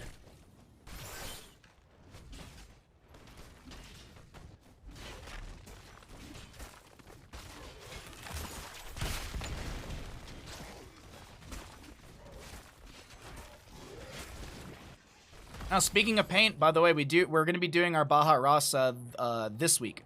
We also, this week, on Tuesday, have a subathon. Exclamation subathon. I hope you guys come by for that. We have a fun day planned for the subathon, so if you'd like to check out the games we're going to play, you can use that in chat. I also want to point out, we have not had a Dragonite yet. We have 10 minutes or so in, no Dragonite yet between these two teams. Good back and forth. Good rotations. Ooh, good mind control as well. And Diablo goes down. No souls to buy back this time. CPX tried to make the play happen. Sorry, I was stretching there for a second, and I was assuming that IB would be able to back away. BBJ with the blink heal gets another one. Earth Grasp Totem at level 16 did get that slowed. 90% slow for 1 second. Zeratul pressuring Nintori once again. BBJ up in the top lane to get the counter channel. Anubrak going for this. Does Lunara have one more interrupt? Yep, so that'll be no Dragonite yet. Top lane fort. It's taking quite a bit of damage right now. We have Siege Giants in the bottom left of the map. And we do have 16s apiece right now. I'll keep these talents up for a second or two, and then we'll go ahead and cycle through the other numbers. Another mind control out from Sylvanas. She's going fishing for a Lunara. Doesn't find anything right there. Zeratul pressuring Heavy in the backline. There was that Earth Grasp Totem out. Some chain heals as well. Ancestral is available as Porky continues to pressure onto Caesar Salad now, who's popping that W, that Hardened Carapace with the Nerubian armor at level 1. Top lane for it to fall. We do have another Dragonite potential in mid lane for Diamond Hands. I feel like Diamond Hands have had the most control over Sun and Moonshine consistently throughout this map number 3 in the best of 5 series.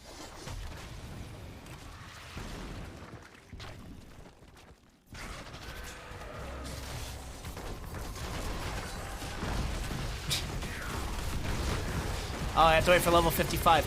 Lightning Breath from Diablo stopped by the Devouring Maw of Zagara. We also see a Brightwing inside of all of that. Bile Drop on top. Cocoon from Anubrak, but I think Brightwing has made it far enough away that won't be dove underneath the tower. I want to point out 9 stacks for the Bile Drop as well. Porky just clearing up the top lane. No... So, it's, yeah, still split on these 2 shrines, but it might... Is this now the time, finally, for the Dragonite? Will it happen?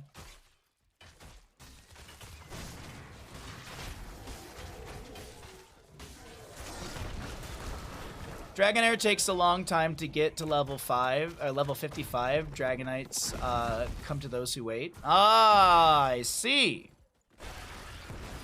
Is that like a Digimon thing? Cigar with the channel on bottom, also putting out as much creep as possible.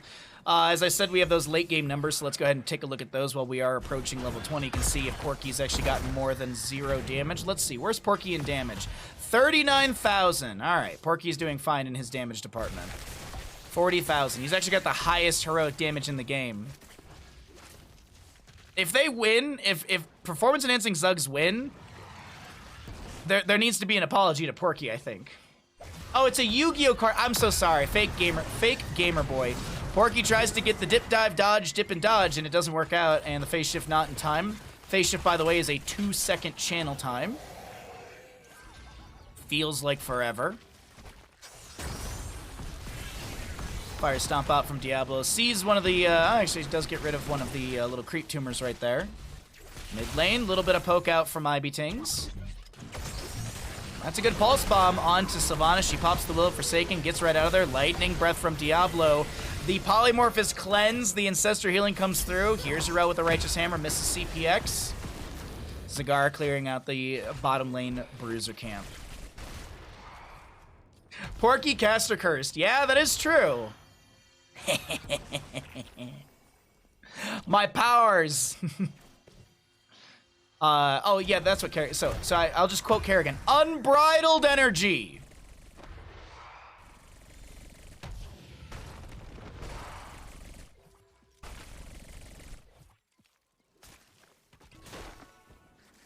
Actually, phase shift is 2 forevers because ancestral also forever, and that's 1 second. Yes, that is true. That is very true as well.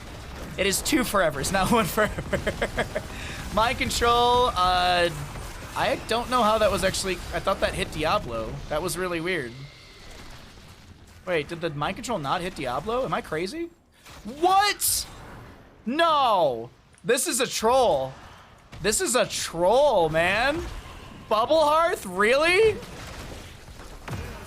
Bubble Hearth?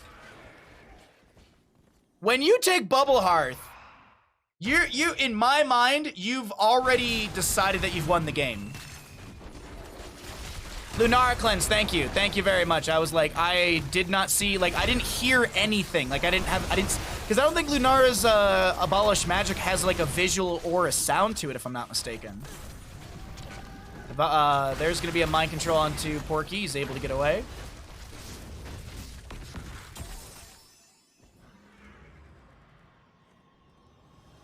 This is, in my book, you take this one, you've decided that you've won. Misclick? I don't think you misclick Seraphim. I don't think Nintori misclicks Seraphim.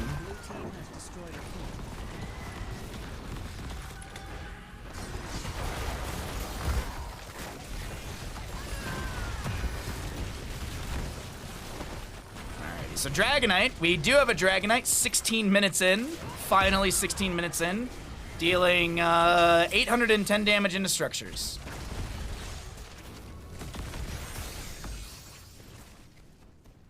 Looking at the invulnerable fountains, I remember when people would snipe fountains at level 1. Oh, yeah.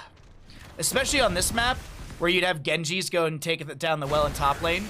Bottom lane, we do have an overpower, a lot of damage. Maka gets the Ancestral healing and the Farseer's triggers as well. 2 health bars, mind control, Brandon low, souls could be consumed. Yes, Diablo should go down. This is going to be Maka very low. Sylvanas to be traded. Porky gets picked off. We do have that Cocoon expiring. Chase in further. Nice Righteous Hammer, Devouring Maw. Brightwing should fall here. Lunara's over here to get the Blink Heal, but that's a Goomba Stomp from Nintori immediately. Ardent Defender will be popped. Hebby getting low. He actually goes in for the bite on the butt.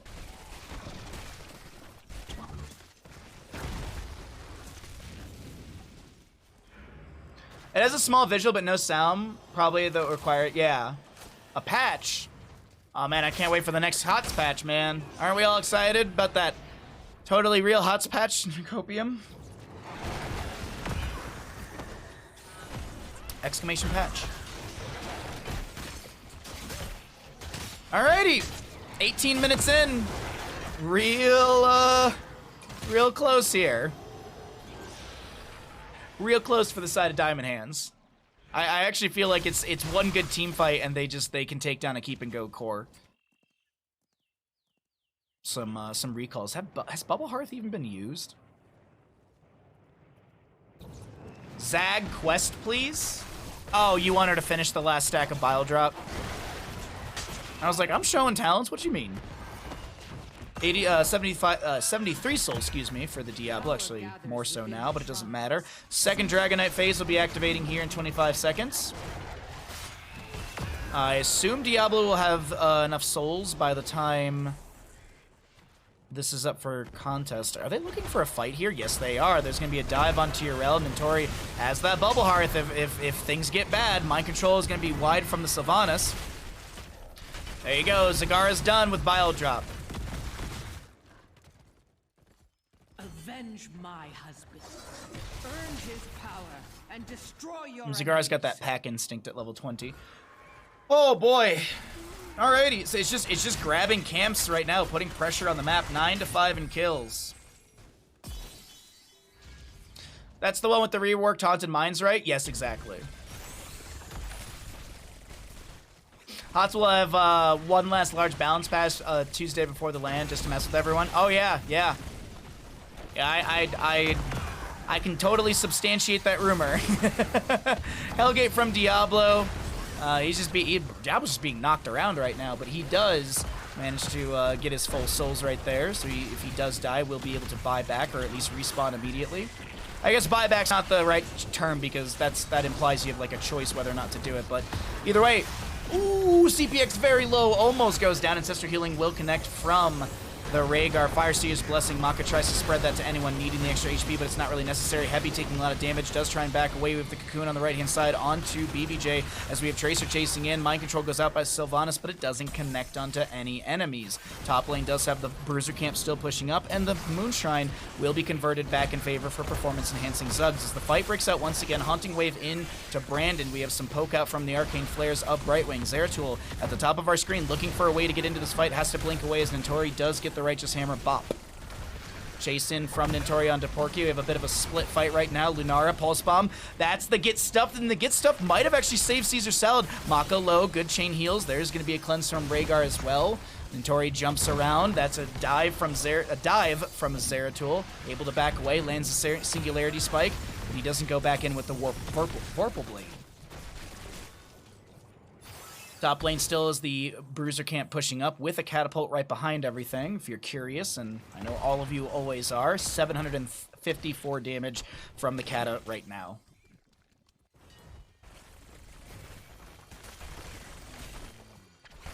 Carax? Yeah, they're gonna add in Carax, yeah. Now, I heard they're adding an Overmind, man. Yeah, they're finally gonna do it. They're gonna add in Overmind. Diablo with the Shadow Charge onto Nubrak. IBTing's trying to put in pressure. Caesar Salad able just to back away. I'll drop down from the Zagara. Does spawn those Roachlings. Siege Giants in the bottom lane. Phase shift from Brightwing does go out as well. BBJ very low. Devouring Maw from the Zagaras. We have a very low BBJ going to be taken down. Heavy on the left-hand side of our screen is getting very low as well, but it doesn't look like he's going to be falling. CPX with 100 HP does fall as well. Brandon will have his souls reset right here, right now, and that is a triple kill in total for the members of Diamond Hands. We see Zagara finding Porky. Porky tries to get some sort of value here. Sylvanas gets the last auto. That's Dragonite. That should be game.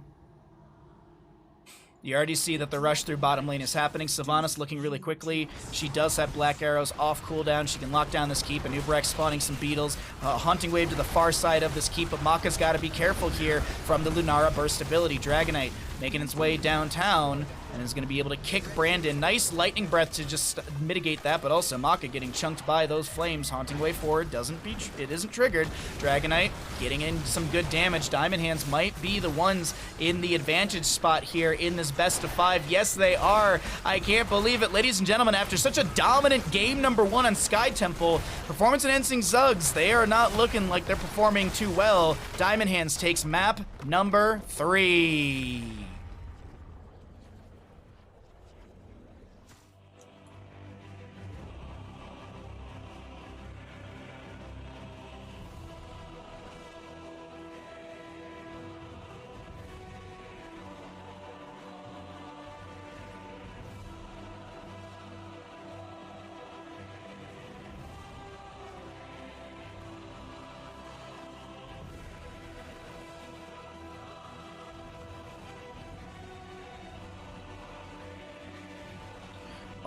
Alrighty. Let's pay out the people. Which team wins Dragonshire? Diamond Hands. Diamond Hands did win. Give me my points. Alright. Give me subs.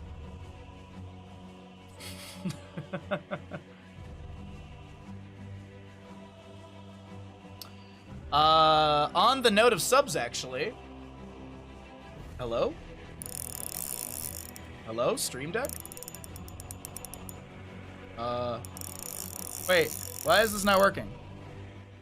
There we go, On the note of subs, might as well remind you that if you have Amazon Prime, you have Prime Gaming, and if you have Prime Gaming, you can support this Twitch stream with your Prime Gaming. Get yourself some ad-free viewing, get yourself some amazing emotes. Who doesn't want to spam Baja Weenie across the universe that is Twitch? The Twitcherverse? The Twitchverse. Yes, sure. Either way, thank you all for being here. Thanks for your support. Thanks for the follows. As I say, it's not mandatory to do any sort of subscriptions or bits, but it is always much appreciated if you would like to subscribe to the channel and support. It is September. You can get yourself also some discounts on some subs that do help out the stream. I believe you can get like a pretty good discount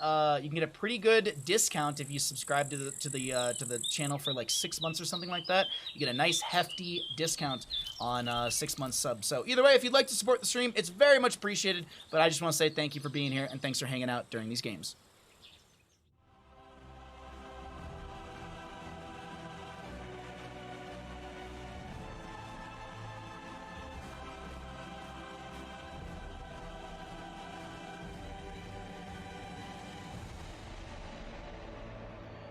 Okay. All right. It's a best of 5. We're going into our next map. And so I have, you know what? While we're getting ready for, let me pause the Heroes of Storm music. Here you go. This is now our waiting for a draft music.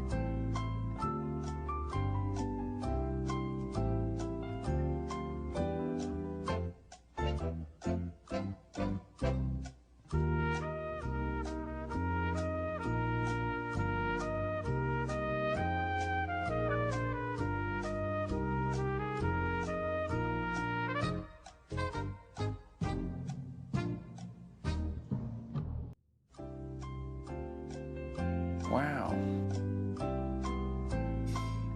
Baha wants me to go in debt to sub to him. I don't want you to go in debt. I'm just saying, if you'd like to support the stream, if you'd like to support the stream, it's always much appreciated. Tell Bandit he's perfect, Mr. Bandit. You are absolutely perfect, bud.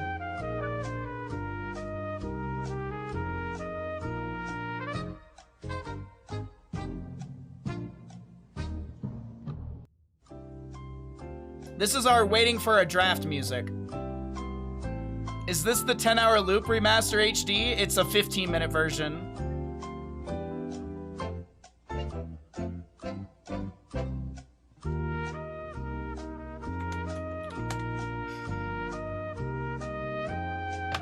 Oh.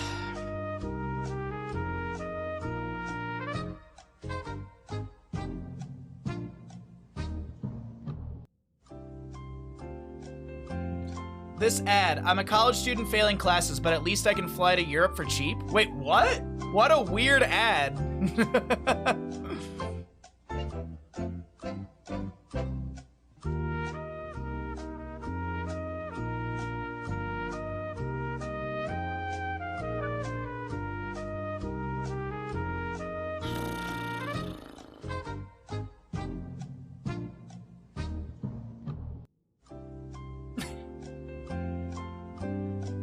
That's enough of that.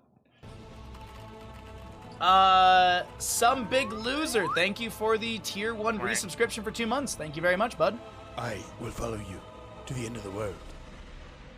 Subscribed. Thank you very much. No message, but Some Big Loser, thank you for the tier 1, bud. Thank you for the support on the stream. Thank you all very, very, very much. Alrighty. Just checking Discords to see if there's any information or any messages for me. But back in the NGS Discord. All right, there we go. While we're still waiting for a player to get into a lobby, there they are finally. Let's go ahead, and I just want to quickly thank everyone at the Heroes Revitalization Project. Thank you very much to the Heroes International. Thank you to Nexus Gaming Series, and of course, big thank you to Next Level Gaming for this tournament. Really, really happy to be able to cast and do some commentary for this. So just thank you all so much for putting on this tournament, and it's just good stuff. It's just good Heroes of Storm action. So thank you all very much. I appreciate it. It's not cool calling one of your subs Big Loser. I mean, that's their name, man. Nice shirt. Thank you. Thank you, Joy. How you doing, friend? How goes your day? You know what? For tournaments and stuff, this is going to become the standard. Hawaiian shirts for tournaments. That's just going to be the thing. They're comfortable. They're cozy. They're breathable. It looks cool. All right, we're still waiting on a player.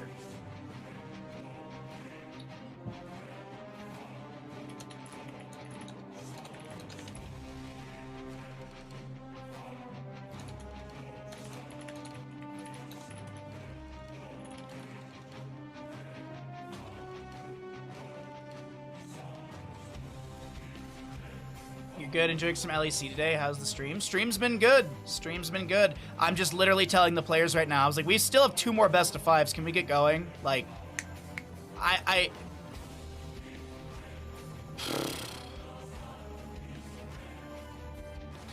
IDK, if it's cool, it looks pretty hot to me. Thank you, Stark. Gucci, Hawaii. Thank you for being an amazing caster. Ah, thank you for the kind words. I appreciate that, Kevin. Thank you. Ooh. Can I sub for them? Put me in.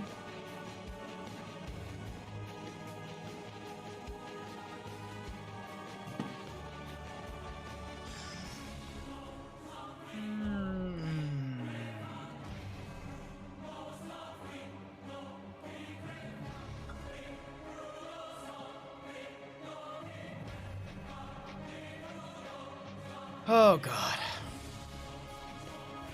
I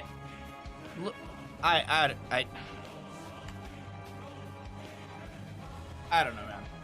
I don't know, man. Could fit another set between these downtimes? Yes. Yes, we could have. We very much could have, yes.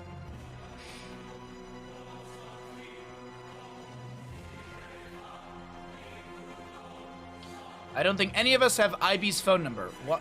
Why? I'm so confused. Why all of a sudden does this player just...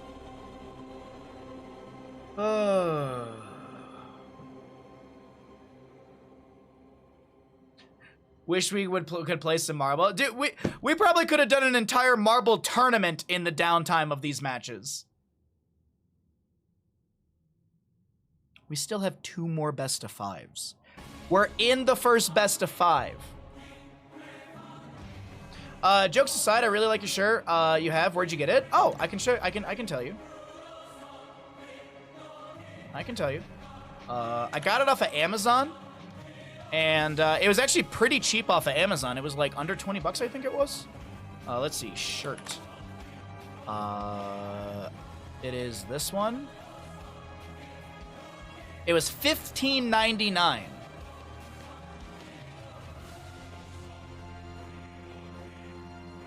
It is $15.99 here. I'll put it in chat. Where is, this is the name. That's like, if you, that's the name right there. OP Wave. That's the name from Amazon. I guess we got a draft all of a sudden. Sure, whatever. You know what? At least we got a draft. Welcome back, ladies and gentlemen, and hey, Pizza, what's up, bud? On the left-hand side, we have Diamond Hands in the blue, who are up in this Best of 5 series, and we have Performance-Enhancing Zugs on the right. We apparently finally got the player that had been playing in the series back into the lobby. Very, very confused by that. But either way, we're here, we're ready to go, so let's go ahead and get going into our Battlefield draft. Nice, you're gonna get it? Yeah. That music in your face, I see Kratos with glasses. I've done a Kratos cosplay stream. When the next God of War comes out in November, I'm going to do another God of War cosplay stream for that as well.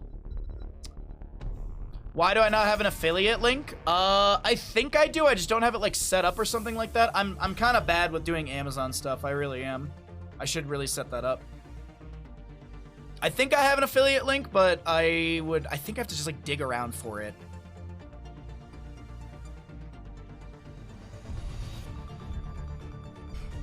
Yeah, that, like, honestly, it's the biggest. My neighbor, he wears a ton of Hawaiian shirts. Like, he wears one every Friday for work, and he's like, Chris, the best advice I can give you is get cotton ones. Don't get any sort of polyester mixture. He's like, just get 100% cotton.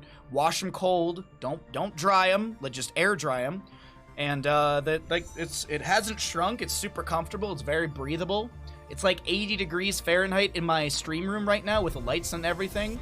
And I'm like comfortable. I'm a little warm, but I'm comfortable. All right, either way, we're going to Battlefield. We have a Hanzo first pick, but we also see a Lucio Diablo ban, as well as a Vala and a Muradin ban. We do have our players. Yes, they are on the same sides. Okay, I just want to make sure that they didn't swap on me. So first pick, Hanzo, immediate.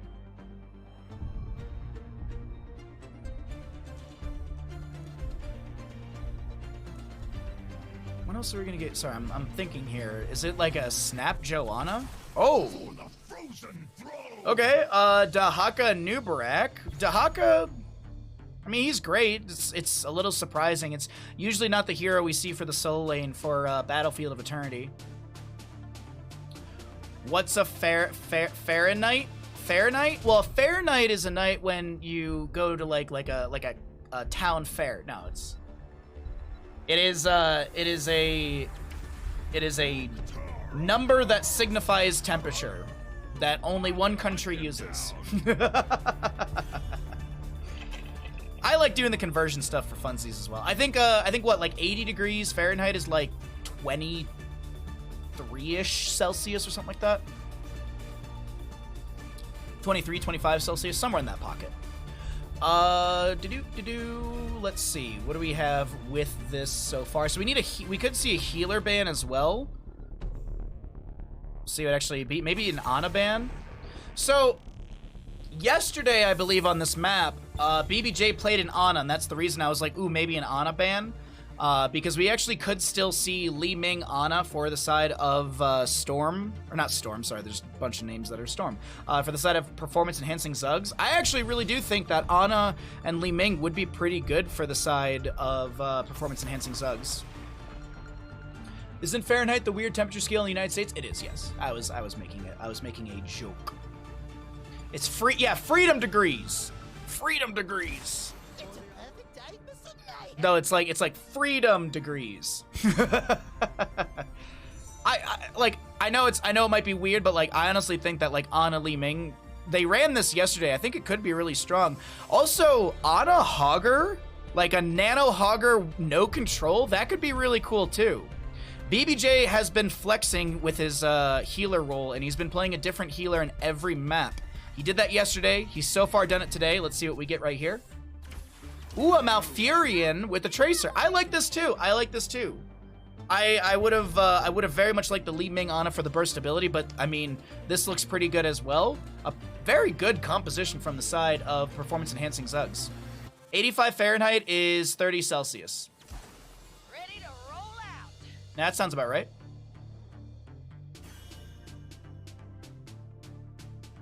I always like to do the fun math of, by the way, Sergeant Hammer. I always like to do the fun math of trying to convert it in my head, because I have like little conversion tricks that I learned from my dad.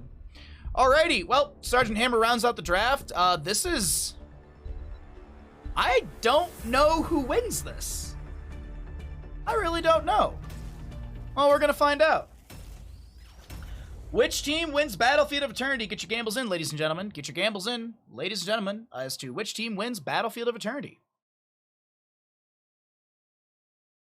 Liberia also uses Fahrenheit. I didn't know that, actually. What is the astronaut's favorite part of the computer? The space bar.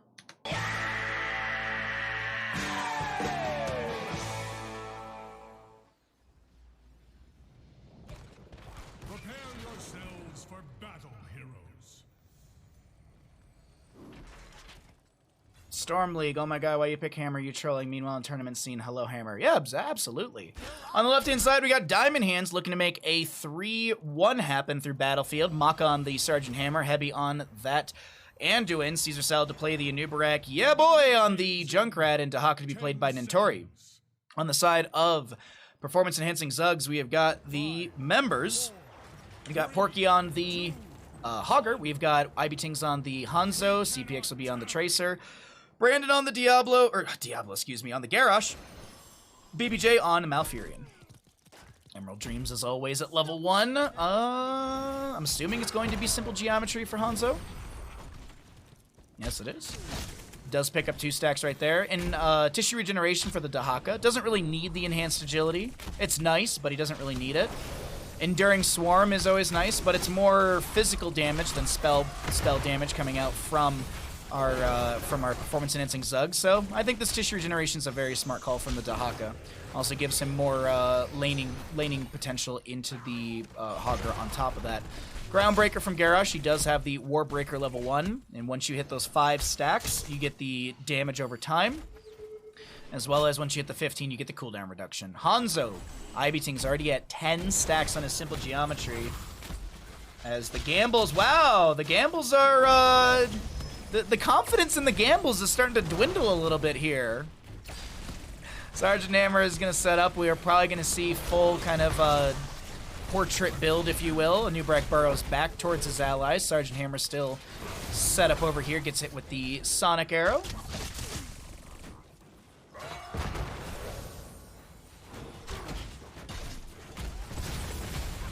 Yeah, But Skinner, that involves fractional math, and no one wants to do fractional math. I worked in construction for 10 years. I hate fractional math, and that's all construction is. Oh yes, the bridge is just down to 16 inches. 16th, yes, 16th of inches. It's great. No, I always do the conversion of 10 is 18 and then just kind of guess in between everything. Because like 10 degrees Celsius is 50 degrees Fahrenheit, 32 plus 18. And then 20 degrees would be 68 degrees Fahrenheit. I think this hammer has, Hammer has this. It really makes stuff for Tracer. I would agree with you. I absolutely agree with you. I think it's the big thing is gonna be the level 20s and see how the members of Performance Enhancing Zugs are able to dive in and try and get into the hammer, or maybe they can get into the backline onto like Anduin or something like that. But it is like, the members of Diamond Hands have built a very good Protect the Hammer composition. Drags from Dahaka, double CC from Anub'arak, Concussion Mine, and Steel Trap from Junkrat. You have the Concussive Blast from the Hammer herself, and then at the last second, if you really need it, you got the Leap of Faith from Anduin, and also Chastise from Anduin. So the Protect the Hammer composition that Diamond Hands has built is really, really good, and I'm curious how Performance Enhancing Zugs can even step into this, especially at level 7 when you have the Hover Siege as well, which makes Hammer and makes this composition so much more dynamic. Also, a little fun fact. Oh, it's over here. If you go into your own games and you spam click on this, you get a little map treat. My high school teacher would just subtract 32 and divide by 2 for the estimate. Yeah, I think one of my mods, Kaleo, I think that's exactly what he told me. There was actually like he told me like a really good one as well. So yeah, the subtract 32 and divide by 2, and that one actually works pretty well as well.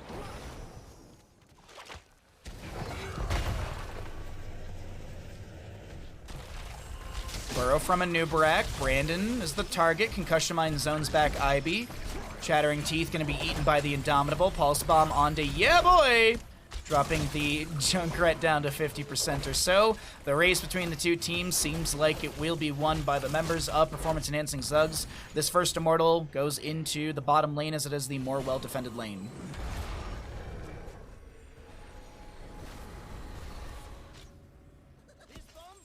You're off work, but you're so tired. Day, you've earned fajitas and a nap. Or a pizza. I'm kind of feeling, I kind of want a pizza today, but also we have a subathon on Tuesday, which is probably the day I want to eat a pizza.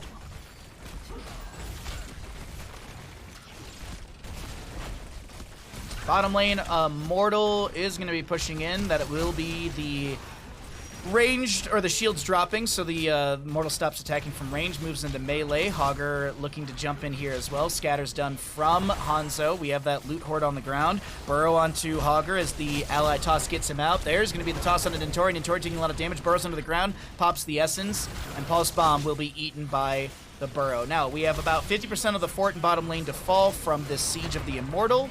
10 talent here, about 2 levels away for both these teams.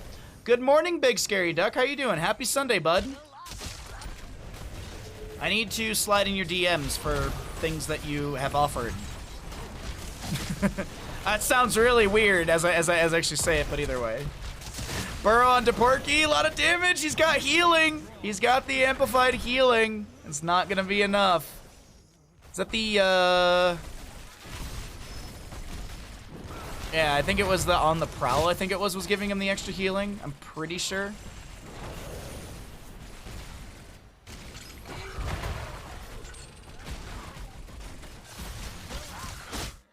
Or maybe it was Malfurion, actually. Not actually 100% sure where it came from. I think it was just level 1 from Hogger. Doing well. You can slide in the DMs any day. All right, I'll do it after stream today. Concussion Mine onto Brandon. Gets knocked back by the Concussive Blast. Ew, Baha. What? I didn't say anything weird. Oh, a lot of poke back and forth. And as I mentioned, as we always do, we got those 10 talents popping up. Taking a peek into the Hogger in the top lane. Level 4 Hogger Joggers. Ah, okay, thank you. Ah, there it is. There it is coming up once again. Thank you. I feel like my Hogger knowledge is lacking. I should play more of him this week. There is no escaping my justice. All right, well, we're just kind of taking stock of the map right now, and it is, okay, Porky working in this camp, but there's an ally rotation coming through. BBJ gets the heal. Concussion Mine on the point, and it might just be, yeah, just delays things out a little bit. Tracer clearing out the Fallen Shaman in bottom lane. Sergeant Hammer already doing Sergeant Hammer things, setting up mines on the opposing sides to be able to see any sort of flank rotation or even just any sort of direct run, I guess, at Sergeant Hammer's face. She has Napalm Strike, gonna give better race and wave clear for her, even siege potential too.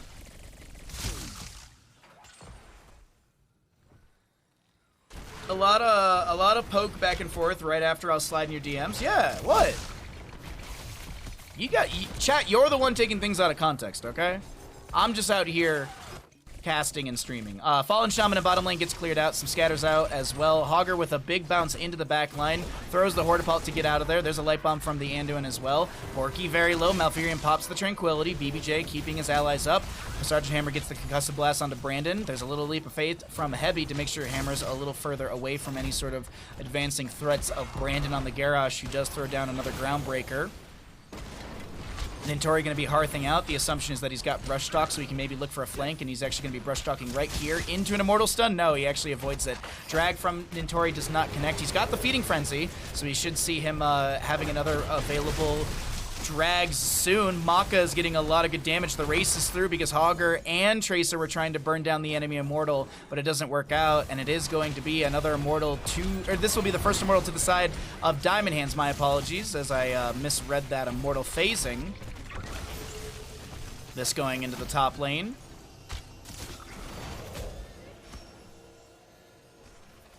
Chat takes after their stream. Be Crazy, that's never been proven. That's never been proven, Be Crazy. I will bring down the gates of hell. Context, yeah, thank you, Day. Alrighty, so it is just siege through top lane. I'm waiting to see if the members of Diamond Hands continue to step in. They've got the Sergeant Hammer with the level 7, as I had mentioned, the hover siege mode, and this might be a top lane fort to fall. Actually, it doesn't look like that. It's going to be down to about 25 or so %. Scatters out from Hanzo. Late game Hanzo is going to be a monster as well. If we see the Giant Slayer Hanzo, that could be the way that they really start to chunk into the enemy. CPX dives in. That's going to be a Chastise out from the Anduin, but Indomitable eats the Chastise. The top lane fort falls. There will be a Cocoon onto Tracer. Caesar Salad getting... they throw the Hanzo right into the Duperak as they see the trade. Junkrat for the Garrosh. Isolation missing. Tracer gets one blink. Nintori wants the kill, but can't chase it any further. Has to back away. Porky with the staggering blow into the wall. Bottom lane, no real soak. 13 talent tier about to be here faster for our blue team.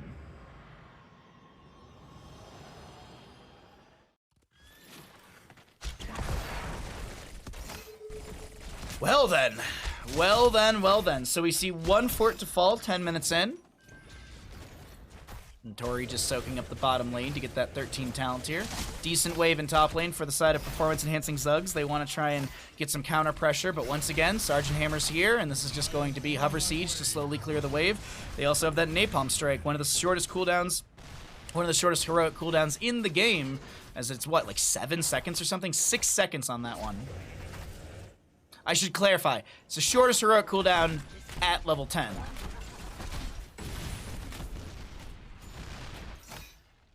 Because Emerald Wind upgrade takes it down to 5 seconds, if I'm not mistaken. Which I think that then becomes the shortest cooldown in Heroes of the Storm for heroics. I guess you could argue, like, if Hanzo gets an insane scatter, but, like, yeah. Anyways.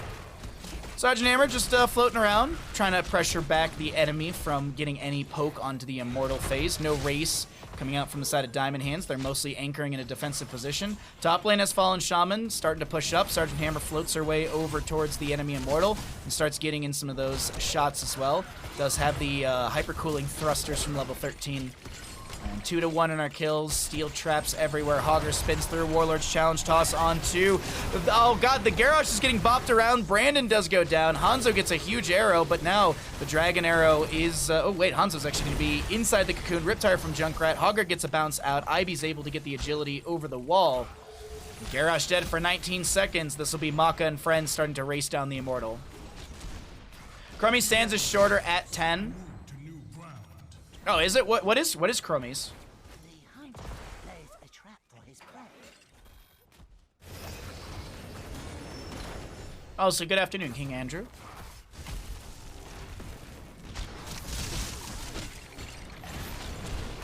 A lot of damage onto Hogger. He's just good night, Hogger. Isolation did not connect onto BBJ. Hit 60-second cooldown onto that one. Chastise from the Anduin onto Garrosh. Pops the Indomitable, trying to back away. Concussion Mine pushes him further away as well. Sergeant Hammer value still coming through. CPX with the recall. Dahaka going to be hearthing back. The assumption is that he's got Brush Stock, so we'll just go get full mana and HP, then Brush Stock back in, maybe looking for a flank into the enemy. And it doesn't even seem like he'll need to Brush Stock. He can actually just kind of meander his way back into the fight because the fight is already expired. 16 talent tier, half a level away to our blue team. Crummy doesn't have a level 10. Oh, it's 5 seconds? Okay. Today I learned. Okay. So Chromie has the shortest. Sergeant Hammer with the second shortest by literally 1 second. Okay. I thought Chromie's was like 10 for some reason. All right. This is what we were talking about the early game too. It's like the protect the hammer composition. Like, how do you step into hammer? I was thinking maybe with 20s there'd be a way to kind of, crack the armor, or find like a crack in the armor, or maybe an opening, an Achilles heel, if you will. But there doesn't seem to be the Achilles heel right now for Diamond Hands, as they have a solid level and some change lead, talent tier advantage, and they're going to be getting this keep down for sure. Will this be more, though? Will they go core? The positioning does not lead me to believe. I think Diamond Hands, they want to go for the slow burn, find a good fight, and then end game. That seems like the game plan, or at least that's the game plan that I would be executing as them. Impaler camps are up and available top and bottom. Let's see, is there a quick rotation from either side? Okay. Hogger goes there. I'm just looking between the two visions. Tracer is showing bottom. Hanzo did show top. Anubarak coming up here. Junkrat to get the camp in bottom. There's the toss on to Dahaka. He burrows under the ground. Some roots out. But Nintori's fine.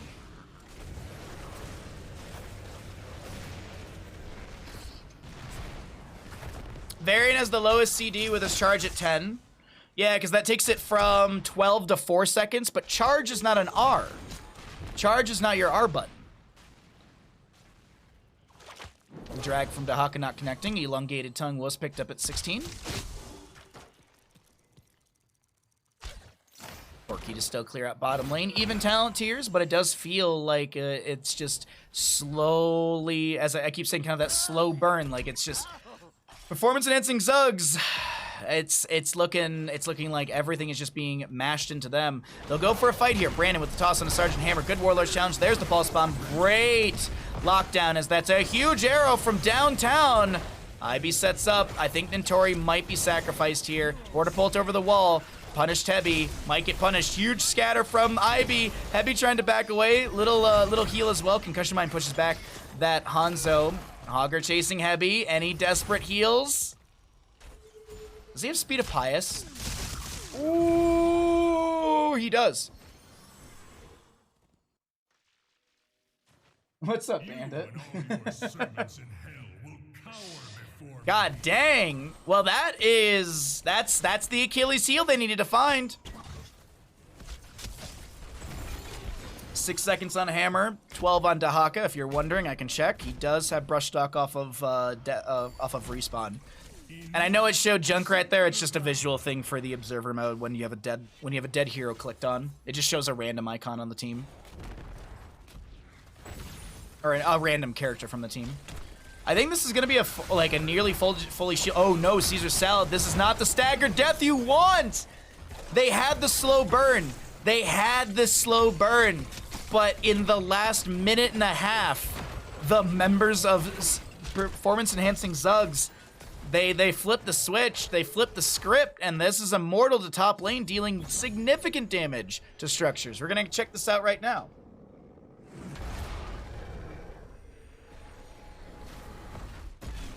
Garash's better ult has the lower CD, Fight Me. Isn't it like a 15-second cooldown for Decimate per charge or something? Belith currently dealing 1,724 damage into structures. Half that into standard. Chattering Teeth connect onto the Hogger. Little scatter out right there. This is that Giant Slayer I was talking about earlier. Like when Heavy was getting chased, IB landed a perfect scatter into Heavy, and Heavy was chunked by like 75%. All right, Immortal moves into melee range. Fort was already taken down. Keep front gate being worked on. Big arrow from Hanzo. No major follow-up outside of a pulse bomb. We do have. That's really about it. Riptire from the Junkrat. No level 20, so no extra oomph. It's 8-second CD per charge.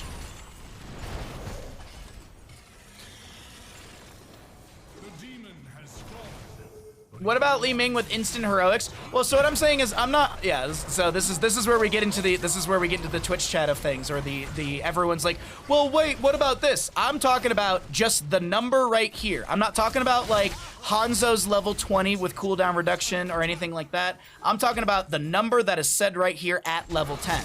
That's the number. That's the number. Not like how much you can get if you hit like everyone at once with a decimate. I'm just saying the number right there. Maka gets the leap of faith. I'm just like tensely watching Maka's HP bar. Top lane keep. Hanzo has to back away. He was tanking tower shots, having his armor reduced up to 20. Meanwhile, in bottom lane, catapults are here. Dahaka gets a camp. Dahaka was split pushing during all of this. Catapults. Oh, wait, Garrosh goes down to the Nexus forces. Catapults dealing good damage right now. I can actually show you now. It's 708 damage into structures. Dahaka with the brush talk just above the enemy. Checks the bush with a drag.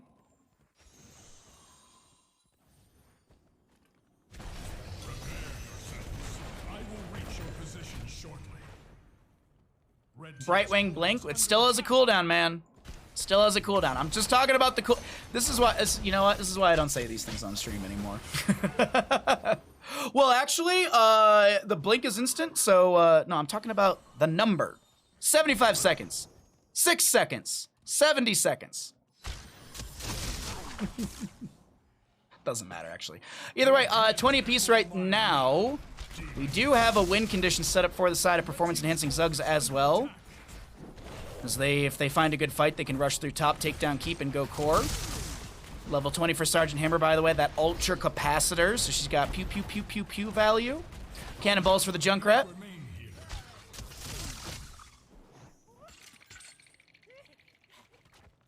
Pez always gets one good kill and just kind of loses it.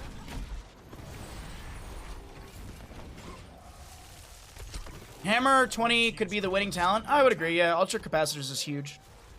Bottom lane still is waves being pushed up. The Immortal phase is 50% in favor for the side of Diamond Hands. They are...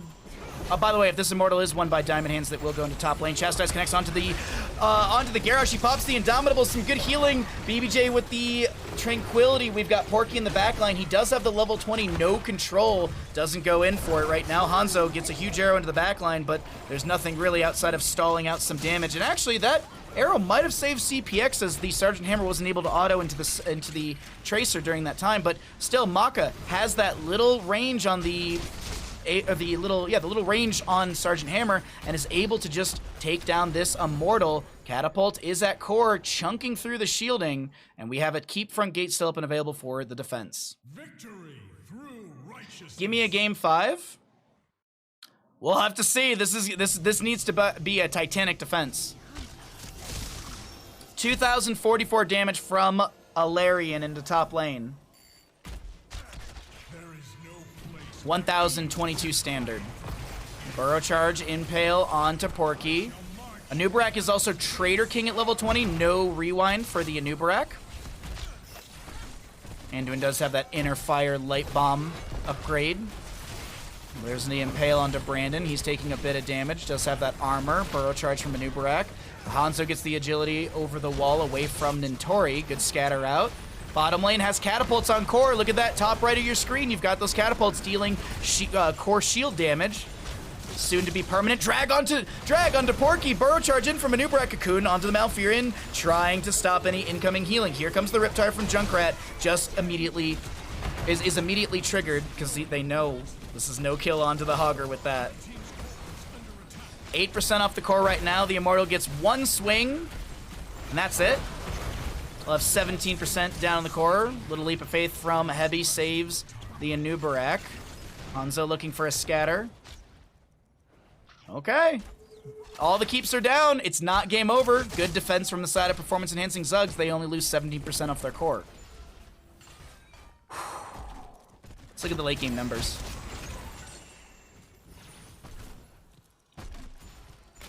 Yeah, look at this. Yeah, Anubarak and Indomitable popped. Could this be the game 5 moment? Drag onto Tracer, cleanse out from the Malfurion. There's a no control from Hogger. Caesar Sal getting low, but Porky's taking too much damage on the left side of the screen. There's gonna be a light bomb from the Anduin onto Anubarak, who follows up with the Impale, and that will be a double kill.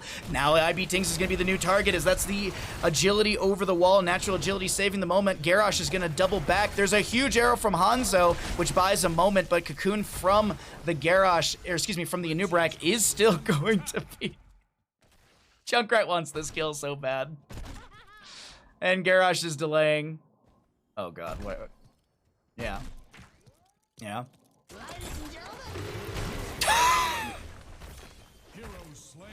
GG, well played. Map number 4 goes over to the side. Diamond hands, GG. What an ending, what an ending, what an ending.